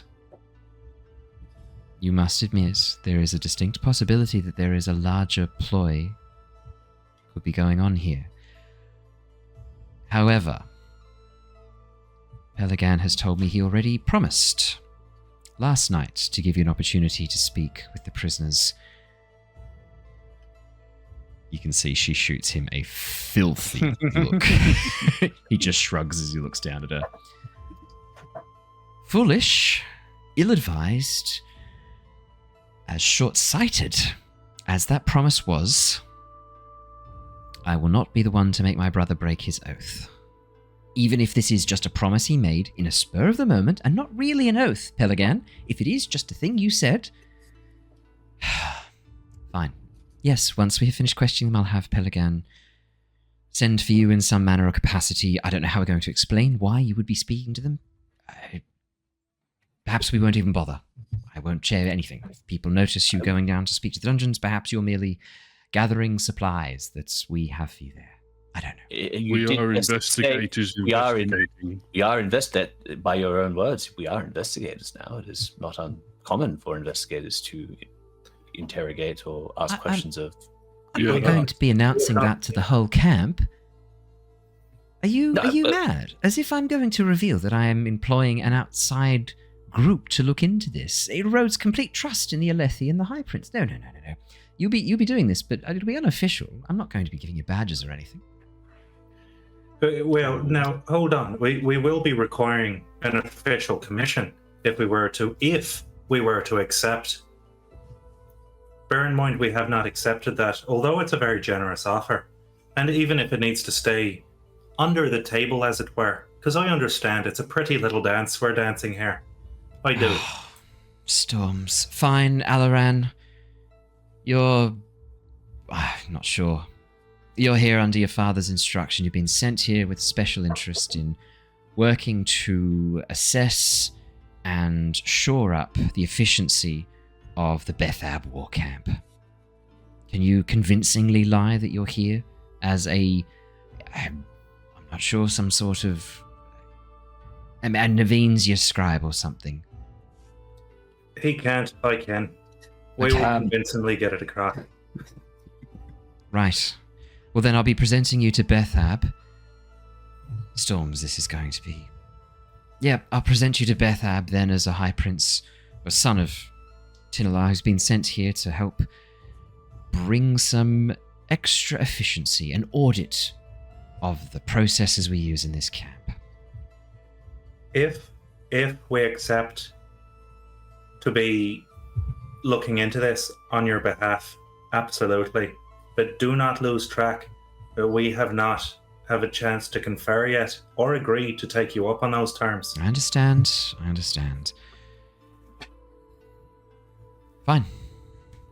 Take the time you need. Start your investigation by all means. I'm going to be out for the rest of the day. I have many duties to attend to. If you accept, when you accept Pelegan? You watch as he nods very slowly. I'll confirm. I'll be investigating and interrogating the prisoners this morning.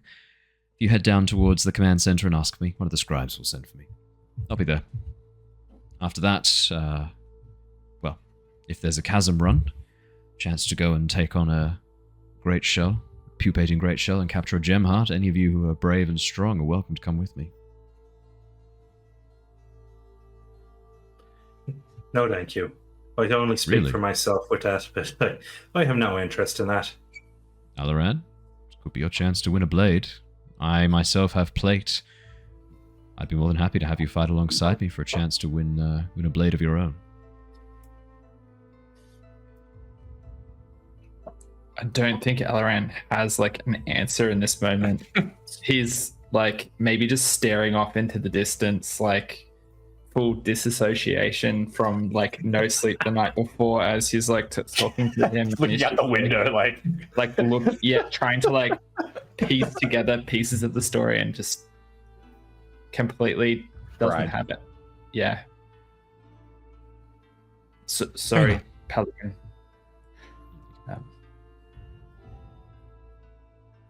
Gosh. Oh, I was just gonna say, and maybe another time. Sounds glorious.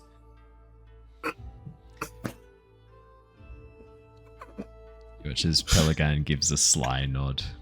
A little smile, a little bit of humor in his eyes. Very well. Well, I must bid your leave. It's time for me to go and see what I can learn from these would-be assassins. Lunchtime. The chiming of the bell. Come return. I should be finished most of my questions by then. If you're there, I'll find some excuse to get you down into the dungeons and we can chat with them. I'll be there, you understand? Good. Very well. Sister? As he nods towards Dalah, she just waves him away. Still pissy, you think, about him offering you a chance to speak to them without consulting her. As he nods, turns and walks down the stairs. Just Dalah rubs at Temple. Oh, yeah, go. Wait, we go. When are the other survivors supposed to get here today? Yes, I'm not sure exactly when, but traveling at the pace they were moving, they should just get here. I'm hoping the storm wardens say there's a chance of a high storm this afternoon. I'm hoping they can get here before then. Okay.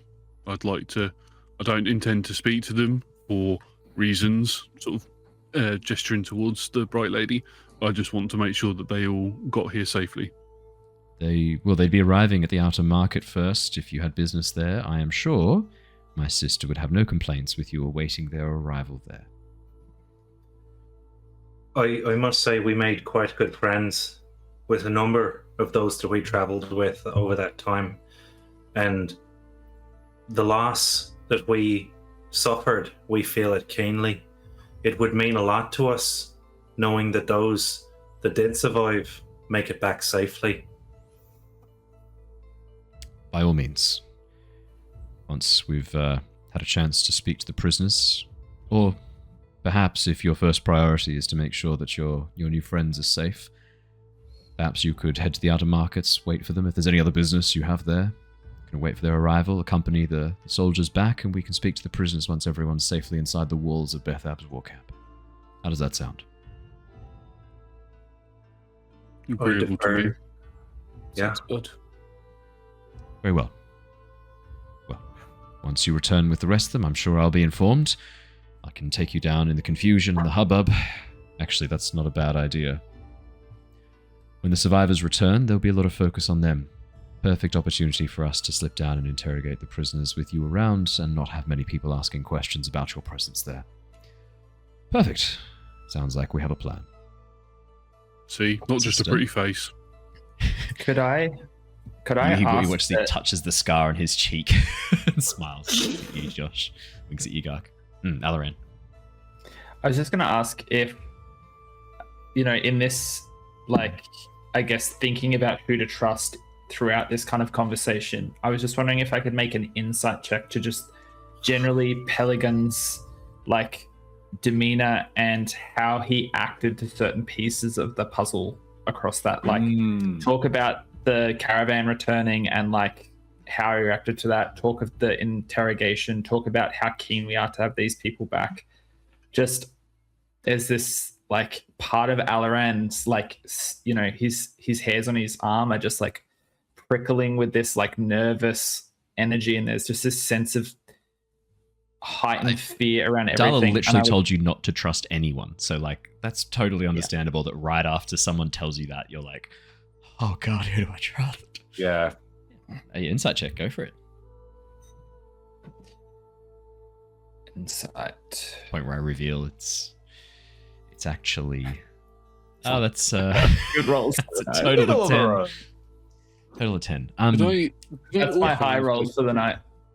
Yeah. Can I also insight check, because I've not purposely not said an awful lot. I've been trying to keep an eye. Insight. Yeah.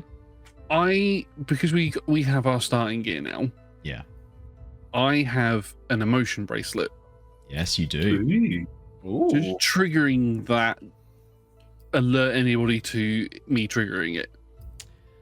Not necessarily, no. If you've got it hidden away from sight, if it's strapped to like the inside of your wrist or something, and you've got it like hidden underneath a cloth, sort of, although you don't have any sleeves, that's a bit tricky. If it's sort of like on your wrist, hands are behind my back, sort of leaning up against the wall, and then I'll sort of trigger it. I think a stealth check would help ensure that you would do this subtly. I love a good 90s style mood ring. Yeah. Go different colors. That's cool. Most of the time during this conversation, they're not really focused on you at all. However, every time there's a mention of like combat or fighting, especially when there's talk of fighting the Parshendi, you watch as Pelegan does look towards you, Ztar. Not aggressively, not suspiciously, but there is a focus as he looks at you before he turns back to the others. 17, Gark. You're so subtle. Yeah, you're so subtle. Just for your information, Ztar. Just thought you should know. It's up to you if you want to do anything with that. If you wanted to have a bit of a close look at him, close look at what's going on, if there's anything else you wanted to do, just so you know. So my emotion bracelet, just so everybody knows, I spend a charge on it, and it gives me advantage on insight checks on people within 10 feet of me. Ooh, that's good. Which was good. It's a character within 10 feet. Yeah, 13 and 5. We'll take the 13. Gark. Pelegan is calm and very relaxed. Dalah is a bit more frazzled. There's stress. This whole situation has got her very on edge. Pelegan, in contrast, seems, very cool, very calm, very collected. A man who has seen probably far worse scenes, who has been through very, very stressful encounters. This doesn't seem to faze him at all. But his stance behind his sister, he's a warrior ready at a moment's notice to whip the side sword out. He's calm because he's confident. Yeah, Very protecting his sister, but also somebody who's quite high ranking within their camp. Yeah, I mean, you've heard the word Highmarshel thrown around. That's pretty high up there. I mean, he's kind of in charge of most of the military. Bethab is the High Prince in name. Pelegan is actually the one in practice who is deploying the troops and organizing them. Highmarshel is it's a lot of trust for a High Prince to appoint a Highmarshel. Dalinar doesn't really ever do it, I don't think, during the Way of Kings or Words of Radiance. He does all that himself, all the planning. I think he gets Adolin to help a little bit, but did I say Adolin at other points tonight? I will try my best. Adolin sounds better. I'm so sorry. Sounds I've got to do Adolin. I always had Adolin. Unfortunately, it is Adolin. It is officially canon as that it's Adolin. My hands are tied. Brando's wrong. Brando's wrong. Who said it though to make it canon? It's in the pronunciation guide at the back of the books. I was going to say, this is audio books can pronounce them differently. They can, but it's in. I went and checked my hard copy because I was so outraged because I've had Adolin as the one, and then I checked and he's very specifically written out as I'm Adolin. Bastard. Maybe it was a typo in your book for the pronunciation. Agreed. Yeah. What were you saying, Hans? Adolin. Adolin. Adolin. Adolian. That sounds like a bad internet browser. Does. Or a bard. It's a really good bard name. Edolin. Adolin. That's what you get Gark from your insight check. Very, very confident man who is on guard, but relaxed. He's not stressed. He's in the zone, ready to pull his sword free if needed, but calmly and coolly taking in what he's seeing. I'm guessing the two warriors that they sort of hinted towards are Hula and Mickey. Mickey's not with you. So Hula makes sense. You're not sure who the other one is that he said. Look over the rest of the group to see who looks like they're more capable of fighting than Hula. Alaran's in a very fashionable coat that has seen better days, but has been nicely patched up.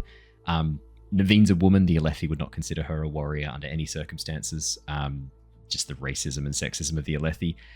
Ztar is a parshman. Again, you think it's very unlikely Zatar's being considered for this racism of the Aelthi. It was very hard when they mentioned about Alaran here to get a shard blade from somebody. It was very hard for Gark's jaw to not hit the floor at that. Yeah. Are we sure it's not? Well, we're not. I guess. But yeah, Gark and Rav-eth. I mean, Hula's definitely one. I mean, look at him. The dude's built like he's a warrior. But Gark and Rav-eth, you think might be out of you two, possibly the other one that they're referring to. Most likely. Oh. Okay. I mean, Alaran's there. Definitely not a Sorry, fighter. Rav-eth's there with like the medical supplies, quite lithe build. Whereas Gark, you're built like a brick privy. Yeah. I've not done anything like I've not actually injured anybody other than sort of pinning them up against the door. I've not actually hurt anyone. Yeah. Oh yeah. At all throughout the entire campaign. Even when we were being attacked, I refused to hurt anyone. Yeah. You're not sure who they're referring to then, Gark. Hard to say. Very well. I have other duties I need to attend to. Is there anything else you wish to share? I will be most disappointed if there is more information that comes to light later that you could have shared now, that would have helped us build trust, helped us find who was responsible for the attack upon you, upon our people.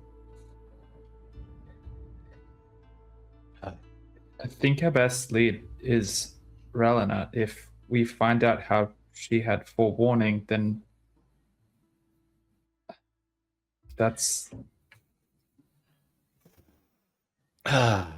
good. It's a fine lead to follow up on. See if you can learn anything more. If she's been spotted. Wait, is there something you're expecting?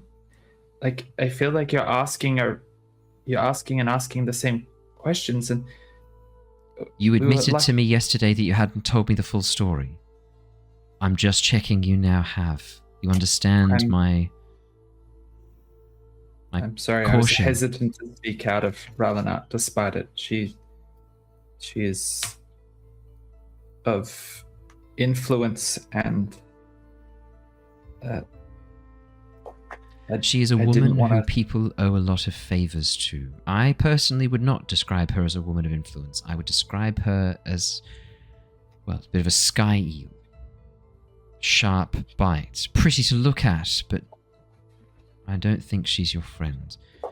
I would not describe her as one with influence. My investigations into this woman depict her as cutthroat, to be perfectly honest.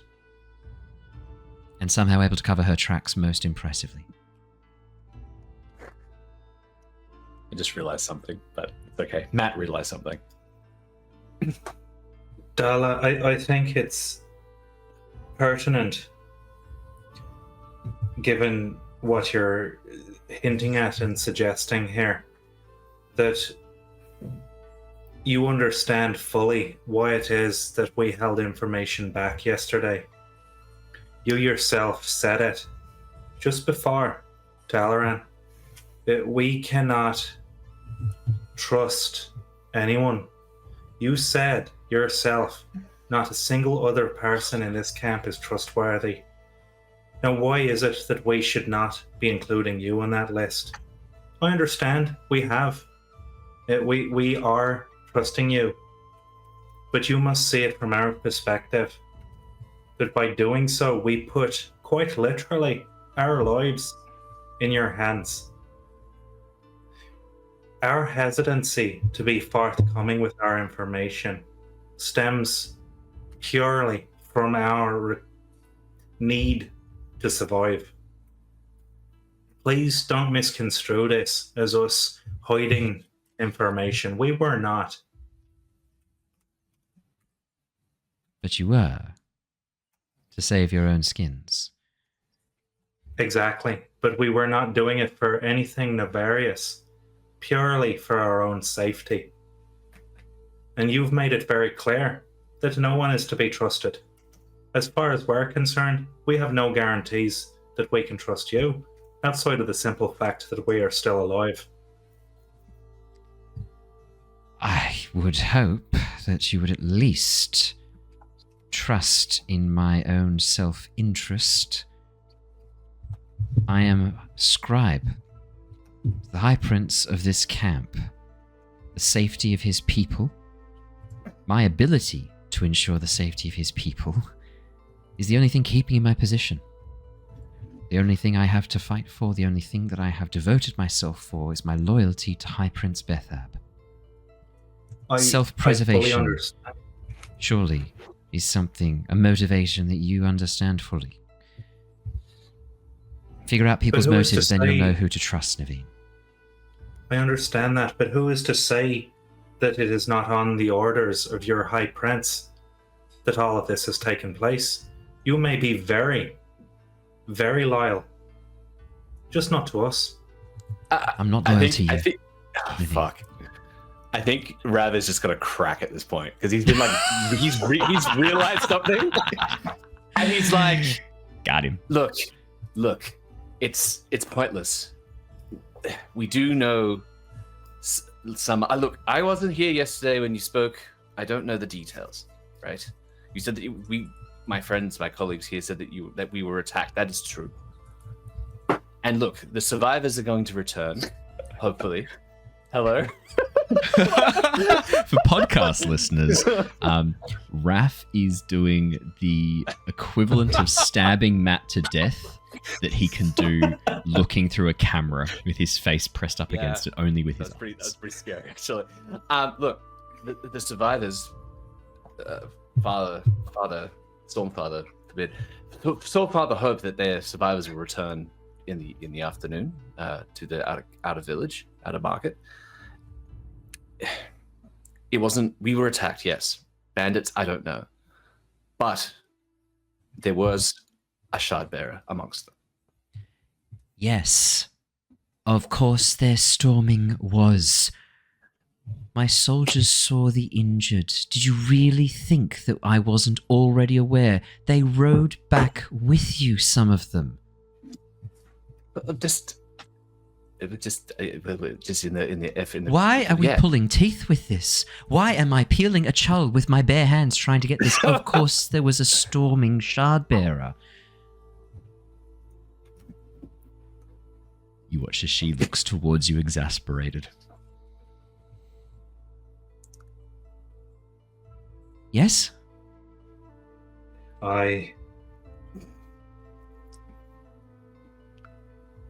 Yes, my soldiers described the injured. One of them had a grayed out arm. They described the attack site when they came back, bringing these two, the Horn Eater and Rav-eth? Hula and Rav-eth. Yes. They were Bethab soldiers. They spoke to each other before they rode back. I know there was a storming shardbearer. Why are you not telling me this? This is useful information. Why. This doesn't keep you safe. If you don't tell me If I don't know that there was a shard bearer after you, how can I protect you? How can my brother protect you? He needs to know. If there is a storming shard bearer, by Kelleck's breath, think this through. Assassins in the night is one thing. A shard bearer means something else. It is much harder to stop one of them if you don't know they're coming. Yes? I look But to he the knew they were others. coming. Yes, but I might not have if you had not had the people from the caravan collected. If there had been no other survivors but you, I would have had no clue. I Their look to arm the was others Yeah. one at a time and going for exactly where you're going. Do we divulge this? But it's done. Go. Yeah. Do it. Rev just shakes his head. You seem like a very trustworthy woman. I knew from the moment I saw you that I would believe in you. And I do. He rolled a natural one. He rolled a I natural did, I one rolled for a his natural insight one. check. He rolled a natural one for his insight insight check. Yeah, so I wanted to say What are you doing? What do you mean? I'm like, she's great. I love her. Amazing. Look, I don't know if this is concerning or not, but the shard bearer's armor was painted. It wasn't its actual color. Yes, well, I'm not surprised. Didn't want to be identified. There are, well, not enough plate that you can really have one anonymously. And if they were keeping it painted, it means that they are probably one located here in the war I think camps. your brother mentioned a fighter from one of the houses was defeated last week. Bright Lord Rezi, yes, humiliated in a duel with Dalah. Where's this going? Remind me, what was what were the house colors of that house? So House Fanadel, I believe. What was the house color again? The house colours of Thunderdoll. Well, I think we pulled it open so I can get I it. have been into the Fanadel wall camp, and I can confirm that we were attacked by Bright Lord Rezi. Oh, You watch as Ztar speaks up. Ztar is done with this conversation. yeah. Pelegan was like on the stairs ready to leave when this kind of like went off right. Like he was ready to walk out when he kind of got stopped by this whole conversation. You watch as he turns towards Ztar, nodding as if he suspected something and it's just been confirmed. You watch I as said it deadpan. I was ordered there by my owner, you watch as Alaran, who Dalah. has no regard for my personage. That's why he sent me into the camp alone. I was to I die know. there. You watch as Dalah kind of pauses, looks towards you, Ztar, and then looks back at the rest of you, then looks at you, Ztar, and goes, right. Well, I doubt you have the inclination or imagination to come up with a lie. Clever to use a parshman to investigate. Clever parshman as well. Ztar, was it? That is what my owner has called me. You watch as she just nods as if accepting this, but as she goes to turn towards the rest of you and speak, you watch as Pelegan steps closer to you, Ztar. Would you prefer another name? Ooh. Oh. I step towards the pair of them. I confused, like, look like I feel like that question wouldn't even like pass a parchment, like it wouldn't compute. So that's just how I will present that. I would love a performance check, my friend. Or deception, your choice. Gotten away with not rolling many dice tonight, has. That ends now. Can I? Is performance even a skill in this? Persuasion, sorry. I'm like good.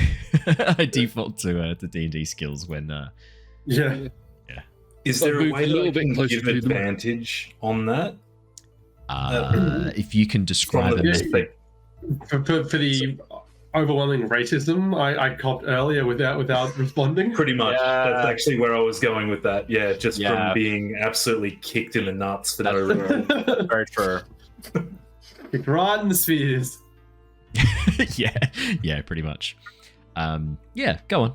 I think if you can kind of describe Neivien, do you like place like a hand on his shoulder to kind of like steady him or something? He did the same for you earlier. Kind of would make sense, like that comforting gesture. It's more my presentation and dismissal of him throughout this entire interaction, Cool. culminating into this. Or maybe like as like Dalah's like, yeah, clever to send a trained parshman. You're just like, yeah, that trained parshman. Yeah. Just like acknowledge Yes, So If trained. they didn't treat you till he knew how he had to do it. it. Every time he returned with information, we did not beat him. If you could give me a persuasion or deception check with advantage, Ztar. You may raise the stakes if you want to, if you think this is an appropriate time. Never mind. He's already fucking off to the great start with an unnatural 20. That's already brilliant. 18 plus 2. Otherwise, I would have. Yeah. Do you want to raise the stakes? You still can. I'm happy for you because you like the lag was still coming through. As I said, would you like to raise the stakes before we saw the dice roll? So remind me exactly what the raising of stakes does. So the raising of stakes lets you add the results from a d6 to a dice roll, kind of. So if you get like a 1 or a 2, that's +4 and +2 to the roll, but you get a complication. If you get a 6, that is an opportunity, which is a critical success that you get as like an extra thing on top of the total roll. Then hell yeah. Yeah.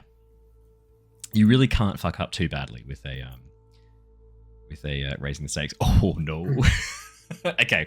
So it's a total of 21 because you get the +4, but it does come with a complication. And a complication in this sense is kind of it's going to be more of a narrative complication than a mechanical. Yeah, I think we all know what the complication is going to be. Yeah. Do we? Oh, I guess no. It's the deception roll to pass, right? So the complication can't be they work out. I'm not Exactly. They're hard. going Because to put you've him to passed- work is what's going to happen. Yeah. You've passed the check to The kind of have it complication go that I through. think Nevien's overly racist. You don't know. You watch as you really sort of like seem look to hate really Python. confused. You watch as you look really confused. Pelegan kind of like almost for a moment pauses and then shakes his head and goes, "Never mind." Well, and then as he pauses, suddenly thinking, "You have been able to train this parshman well, encourage it to act in ways I did not think could be used. How did you give it such complicated instructions?"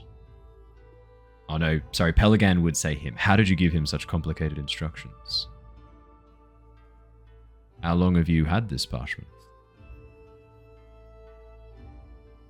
Do you have his writ of ownership? I would see who has owned him previously. Perhaps we can sit down and have a conversation about our property at a later date, when we're all settled in. Indulge me. Who would have My that? Because that would exist. Because I was being carted around as a It would be in the slave. caravan, right? Like, You lost. It's still 100%. That'd be Yeah. very lost. I feel like it's something I probably would have tried to scrummage up my like. I Yeah, know that's a bit of a retcon there, but that's more of a me not knowing it existed rather than a Yeah. something Ztar Yeah. wouldn't have done. Yeah. It would definitely be front of mind for something Yeah, like I'll be gathering that up ASAP. Would there be a possibility that it would have been destroyed though? There is a distinct possibility it's been destroyed. Yeah. Harrison, Is that could the you roll me a complication? D100, please? There's a 50-50 chance, mate. You got to. Look, I'm happy for the complication on that raise the stakes to have been the writ was destroyed. Yeah. Give me the Whoa. D100 just so I know, because there's something else I want to do with this as well. This is a two-parter. So if I can get the D100, I just want to know 79. 79. Okay, perfect. Okay. Yeah, we'll come back to that at a later date. Obviously you don't know the status of the writ. Ztar, you weren't able to find it during the opportunities you did have to go through the caravan. It's very possible it has been destroyed. That could be a real problem for you, Ztar. Or does it just mean that he's Because- free? No. Any parshmen that do not have a writ of ownership that they can produce with the owner, the parshmen default to ownership under the king. Lucky you have a woman in your team. Finders keepers parchment routine. Yes. Indulge me. If you can produce that. Not now, I have other things to attend to, but when we interview the prisoners, you can produce that document. That would be... why? Dalah, if you would... Yes, sure. Very well. Is there anything else you wish to share before we depart? No? I think we've covered it. Great. It doesn't need to be this complicated. You want to find the truth. I want to find the truth. You can see the parallels here, right?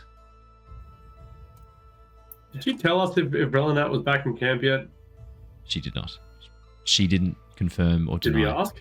You did. It kind of got skirted around. Yeah. What a bitch. Also, did we say that we recognise the markings on the armour and the weapons for the people that attacked us? I just straight up said I have Pretty sure it's confirmation it was Brightlady. Resi. Yeah, we just straight up said that. Yeah.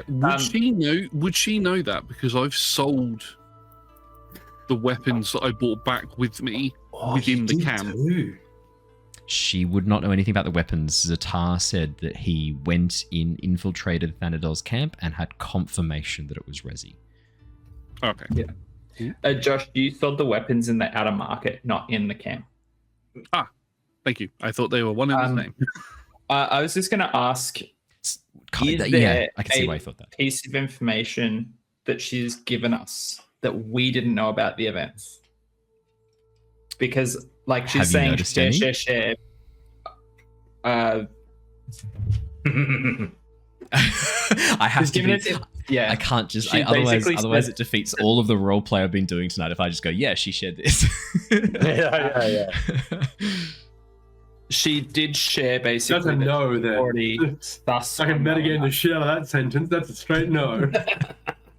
I don't know. Did she share any events or things you didn't know? I don't know. I do know. Oh, you know. Yeah. Yeah. Did she share anything that you didn't know before? She did. She YouTube said some comments, stuff do just not give about- this away for them. Do not give them the easy out. I do not want to see any comments below telling them what it is, if there is anything. Yeah, if you could just No. just No. At us. No. See, No. that would mean I'd have to watch Timestamp the stream. in the comments, I'm not please. doing Yeah. it. I think at that point, Dalah and Pelegan will stand. Very well. I will catch up with you at some point in the next day or so. Not today. Be tomorrow at the earliest. Anything you find, send message to the camp. If you are choosing to accept this offer, please send message to me or to my brother. I am going to assume from this point, until you tell me otherwise, that you are interested in a partnership here. You are interested in finding the truth. You are interested in staying within Bethab's camp. You at least have accommodation tonight. After that, I'm going to need a final answer. We understand. Before you go, lady, will you let Neivien know that or at least get word across? You're Neivien. I can contact I'm Navani. Neivien. However, Why does that keep happening? Those names are very similar. I can send word. Who am I? I can send word to Brightlady Navani. If you were planning on heading to the outer market to await for your friends, it is only a very short walk to the King's Palace, and I understand that Brightlady Navani is doing some sort of test today out in the upper courtyard. All I ask is that someone get word to her via Spanreed that I've arrived, which I believe we did discuss the other day. I just want to make sure that's a card. I sent a messenger. They returned without the sphere I paid them. I assume they did the job. All right. No that's message all. was returned with them. I believe she was already asleep. Perhaps there is a message waiting for you on the way back this morning. Thank you. I appreciate that. Very well. I think it goes without saying. I mean, you just told us not to trust anyone, but the assassins knew we were here, and we haven't divulged information to too many parties. I'm not saying that things are... Well, no, what I am trying to say is that there's probably a leak somewhere. Yes, quite possibly. External or internal. Do you have your suspicions? Yes. All right then. Good. Excellent. Good. She nods, walks down the stairs, Pelegan close behind. What a fucking mess. And that, Fucking mess. and that is where we are going to wrap up for tonight. That went so well. When I made the connection about the survivors, and I'm like, they fucking know. Of course they fucking know. I'm just like, God damn it.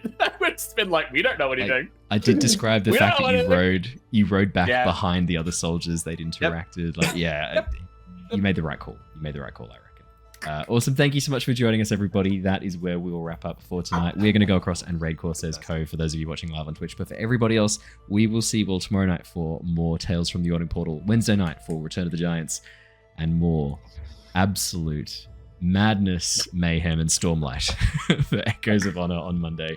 Until then, stay safe, stay well, and we will see you all again very, very soon. Until then, farewell for now, guys. See you next time. Bye. Bye. Bye.